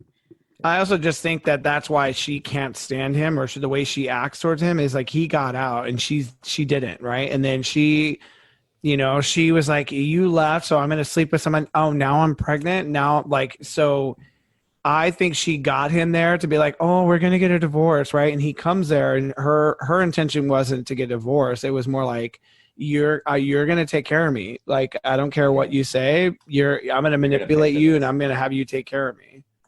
And I think that's why I have a slight problem with the murder. I mean, I love the way the murder's done and stuff like this. That has nothing to do with this. But in the confines of the story, I kind of, when the murder of Miriam happens, it's like, oh, this is horrible. There's like, but there is a part of you that thinks, oh, this kind of deserves it. Yeah. And that's the part that kind of makes me feel a bit unsettled. And I don't know if that was put in there. But I mean, then again, maybe it's looking at this through a millennial point of view now. I mean, God knows. Don't tell me you're going down there. No, but I'm talking about, looking at things from a 2019 perspective and actually living in the 50s and watching this film when it came out, would you feel differently? That's what I'm saying. I think I would have actually, I think I would have liked more to know less. That's one thing about Marian's character that I think in the novel it actually worked better, where it was in his head, in Bruno's head, how he thought about her. Yeah. And all he was doing was watching her, and he would see her, maybe touch a guy's shoulder. Oh, look at her, that tramp. Like, look at her just touching guys. Look at her. She just deserves this. I'm going to kill her. And, so you feel more like, oh. Dislike to her, didn't he? He doesn't mean talking about her plumpness. I guess she was kind of plump and she had red hair, which you can't really, she's totally different in the movie. Anyway, I don't know why the glasses came into it. I can't remember glasses. Everything to do with the visual. The visual. Yeah. And it was also a good connected piece later when he's, choking out the socialite older woman, that he sees a sister, and it's a reflection of, oh my God. Right. Yeah, all right. It's like he's thinking it's her, I gotta kill her, and it's a very interesting it all plays with the doubles and the correct whole systematic thing. I mean, I do like this movie a lot, but I like it. But looking at it through like a different kind of lens, there are some things in it you think, as far as character development goes, and I'm not saying that this makes the movie a bad film, because it is a great movie, but I mean, let's face it, Bruno's evil from day one. I mean, like he pops the balloon of the kid, you know what I mean? He does, which was a great scene. He's like, I know. Yeah, and the only surprising thing is like when he's helping the blind man across the street, you expect him to be pushing the blind man in front of a moving car. He doesn't, but you think that's what he's going to do next? No, but I'm glad you brought that up because that shows he's not a psychopath in that sense. Like he does. No, I think he thinks through. No, I think he helped the blind man across so that way it made him look good. It made him look good, and also gives him. If something happens and he's placed there, he's trying to get away from a situation though, and he wants. But it makes him unmemorable.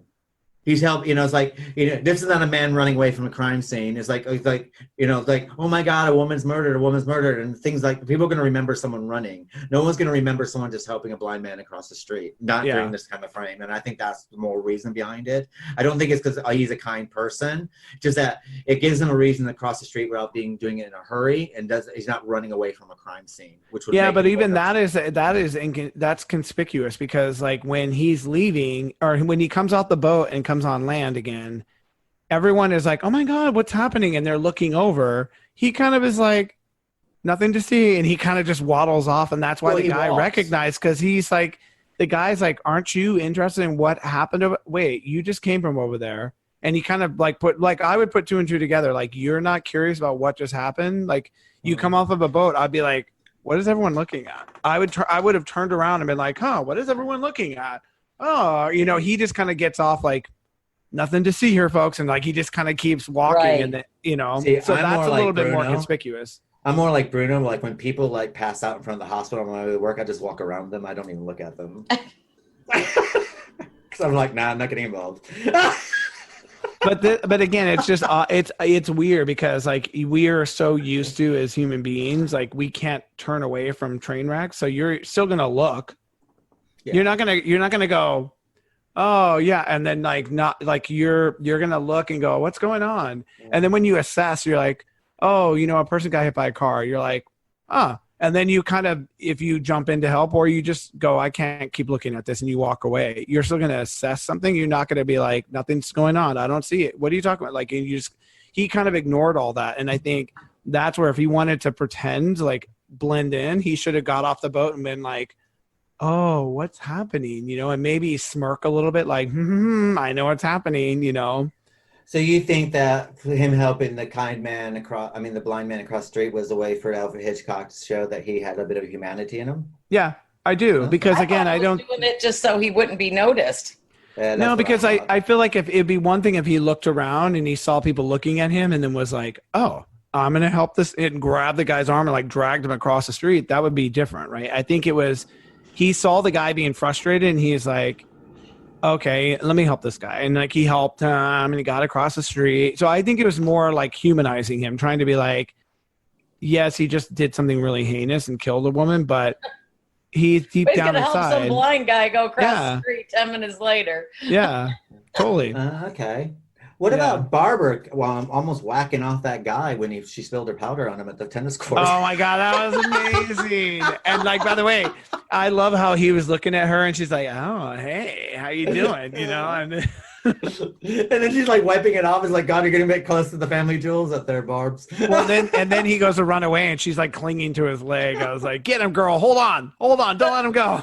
I loved her character. I thought she was really bright ray of sunshine in the whole movie. Yeah. I thought she was great. When she says something else too, and the father's like, you don't have to say everything that goes on in your head, right? Yeah.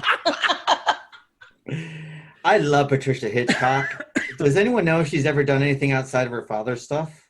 No, I don't know. I was curious. Because, she's memorable in Psycho. She's the one like, oh, I guess pills for that. Sort of thing. Yeah. She always gives these fantastic performances in her father's films. She always has like these small bit parts, but you just kind of like, I just kind of wonder if she ever worked. But those are some of his best parts, though, as we've all concluded several times. Yeah, but, she's fantastic in Stage Fright when we covered that as well. Where she's like, making eyes at the guy and stuff like this, and she always does these little bit of things that is like fantastic. So I just kind of wonder if she ever did anything outside. Well, I'm looking her up right now. Me too. Yeah. She has any Skateboard is Mrs. Harris. Ladies in the Corridor, TV movie from 1975.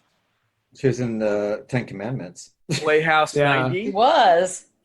Played she was in Playhouse 90, but Ten Commandments, it might have been an extra. It was just a court lady. So Stage fright. well, there are a couple of like television movies that and series that she was on, at least in cameos, little roles. So she did some, and she was even as a producer on The Man on Lincoln's Nose, a documentary short, an executive producer on that. Yeah. Well, I mean, she did direct Alfred Hitchcock's cameo in this film, so there you go.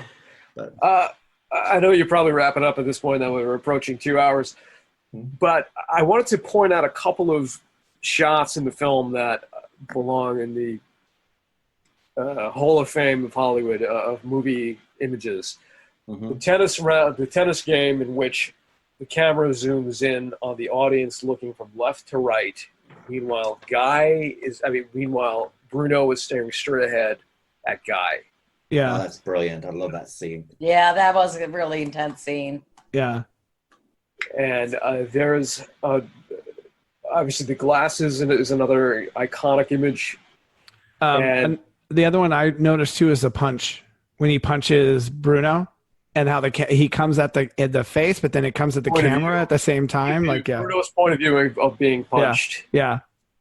There was it's the mastery of Hitchcock. You know, Absolutely. You know, the funny thing about when I was watching this, I've seen this film quite a few times, and when the guy has to crawl underneath the carousel to help stop it. First of all, I don't know why in Alfred Hitchcock films all the people who are shooting are always bad shots. In every single Hitchcock film, none of these people can hit what they're aiming at. Yeah. But when they Star Wars film. But when the guy's like crawling underneath the thingy, for some reason, I always thought that guy was the guy from Freaks. You know, the guy with no arms and legs. Oh God! I don't know why in my head that's who it is, but the reality is a totally different person who has arms and legs. I was like laughed too because he's crawling down there, and the detective's like, "Don't let him go down there." He's like, "Do you want to go down there?" He's like, "No, go ahead and let him go down." Like this poor guy who looks like he's in his 70s, crawling underneath this thing. It's like you would think. They're like, "Oh, just let him. If he gets his head chopped off, oh well, you know, he tried." For some reason, it's always the guy. In my mind, I always thought it was the guy from Freaks who had no arms and legs. I don't know why. Just shove him under. See if he can just crawl with his mouth. Like, what do you mean? Well, I'm sorry, but have you ever seen the movie Freaks? The guy with no arms and legs rolls a cigarette. Oh, interesting. Oh yeah, he moves around. He gets around. But anyway, Freaks is something we'll have to cover at some point in our podcast. I love that. Like we don't do enough of that as it is, but like yeah. Well, we need to make Vicky feel at home, so. So, is there anything more we'd like to talk about Strangers on the Train? No, I loved it. I think the two stories, the novel versus the film, they were completely, to me, different animals. And they were. But I found I appreciated things about each of them that I loved. I concur. Dave, what's your final thoughts on Strangers on the Train? And which one do you prefer, book or novel, book or film? Of course, I'm going to pick the film. It's also I saw the film as a 13-year-old on VHS and loved it to death. Became one of the causative factors for me becoming a gigantic Hitchcock fan. So I feel you have a great movie versus a good book. The other thing I was going to mention is how wonderful the use of the song and the band plays on is in the course of the movie. It works so well in conjunction with the movie, the music that's played underneath the murder of Miriam and of Guy's wife, and then that comes back later every time Bruno sees the glasses. This track of music comes back, and something that's a waltz in essence becomes something so creepy. Yeah, and I think that they did a great use of a song that you wouldn't associate with something macabre. And what about yourself, Vicky? What are your thoughts? What do you prefer, film or book? Well, I like what John said. I thought that I liked the book because it got inside the people's minds more, and so you had a little more backlighting towards that. But when you get to the film, it had, like Patricia Hitchcock in it and people like that just added so much more to it and made it really interesting. But I thought they were both good in their own different ways, because they're, like John said, they're completely different. So I liked the book a whole lot. I liked the movie too. So I kind of throw them both out there to everybody and say, hey, check them both out. And John, yourself? I resonate more with the film just because the plot of the film, I think it makes more believable. Sense. Yeah, it's more believable. But I think with the book, I do like the internal workings of Bruno's mind and Guy's mind is very well shown. So I would say my favorite was obviously the movie, but the book, I do appreciate the story. Sort of like Cujo. Yeah, and she also built these characters, these very complex characters, and like bravo for her for kind of reaching into a taboo like this. And because even when I mentioned it to a friend, it's sort of like, wow, that's a very interesting story that was written in the 50s. So you're like, wow, and now you it and still Keith resonates. just came up with 50 different ways to try to pull it off. Yeah, pretty much. Start disappearing around both of them will know. Well, if you ever want to kill someone, I'm the person to come to. I know how to get rid of a body. I would also say too, the movie Match Point is similar to this. So if you've never seen Match Point, it's actually a really good movie. That it's similar, but it's not, and it's all about, can the person get away with murder? It's really interesting. And from myself point of view, I kind of look at these as two different animals.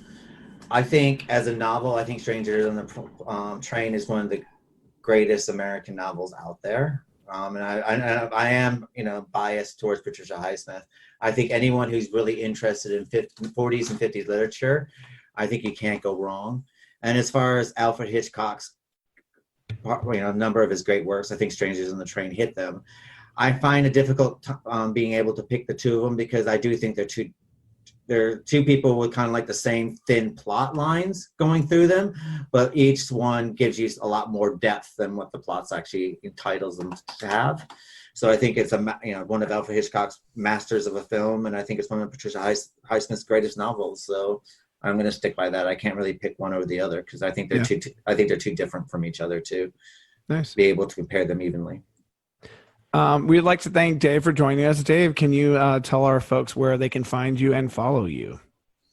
FourthHorizonCinema.com is the website, and Twitter. If you get me on Twitter, my handle is simply Dave Campfield, one word, DAVE. And if you're interested in hearing the Awaken the Reaper audio production, you can send me a message at Twitter. And I was also the host of the Trauma Now podcast, many of which for Lloyd Kaufman, many of which are archived on YouTube. Nice. As the conductor blares all aboard, you are reminded of just how much you hate commuting from town to town on a train, especially when one of the passengers wants you to commit a murder for a murder. Though it could be worse, you could be stuck in a carpool. So the next time you are online planning your next trip, or even looking into innovative ways to plot a murder, you might want to go on to llpodcast.com, where you will find all of our social and podcast platforms. Check out our past episodes, become a patron, as well as read our reviews of books to screens and everything in between. Continuing our theme for the month, Hitching on a Master, we will be covering the Mel Brooks films High Anxiety and Blazing Saddles. Once again, we'd like to thank you for downloading, liking, and sharing the Literary License podcast. Thanks, folks, for joining us. Bye. Bye. Now get shaved before your father gets home. I'm sick and tired of bowing and scraping to the king. No. Now let's not lose control. Come see my painting. Haven't seen you in a week. I thought I needed time to think. Kept your picture in my pocket. Doesn't that mean something? Baby, tell me if it's too late. to end to stop this fight. Kept your sweater, I still wear it, sleeping in it every night. Can we go back to say you're mine? Can't be a friend, I can't pretend that I'm fine seeing you with another love. Do you ever think of us? Too late to fight it, who's gonna save this? And just like summer turns to fall, we turn to strangers. Our story changes, we turn the pages. As our walls come tumbling down, we turn to strangers. Too late to fight it, who's gonna save this? And just like summer turns to fall, we turn to strangers. Our story changes, we turn the pages. As our walls come tumbling down, we turn to strangers. Haven't seen ya in a month now. Wonder if you're missing me. Would you ever break the silence? Aren't you tired of running free? Can we go back to say you're mine? Can't be a friend, I can't pretend that I'm fine seeing you with another love. Do you ever think of us? Too late to fight it, who's gonna save this? And just like summer turns to fall, we turn to strangers. Our story changes, we turn the pages. As our walls come tumbling down, we turn to strangers. Too late to fight it, who's gonna save this? And just like summer turns to fall, we turn to strangers. Our story changes, we turn the pages. As our walls come tumbling down, we turn to strangers. Oh, I know that it hurts, but we're making it worse if we get any closer.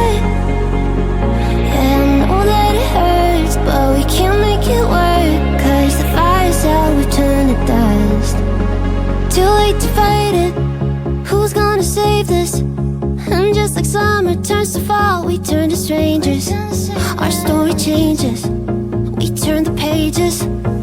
As our walls come tumbling down, we turn to strangers. Too late to fight it, who's gonna save this? And just like summer turns to fall, we turn to strangers. Our story changes, we turn the pages. As our walls come tumbling down, we turn to strangers. Too late to fight it, who's gonna save this? And just like summer turns to fall, we turn to strangers. Our story changes, we turn the pages. As our walls come tumbling down, we turn to Forgotten all strangers. about that silly little plan of yours. Which one? About blowing up the White House. Oh, Ma, I was only fooling. Besides, what would the president say? You're a naughty boy, Bruno. Well, you can always make me laugh.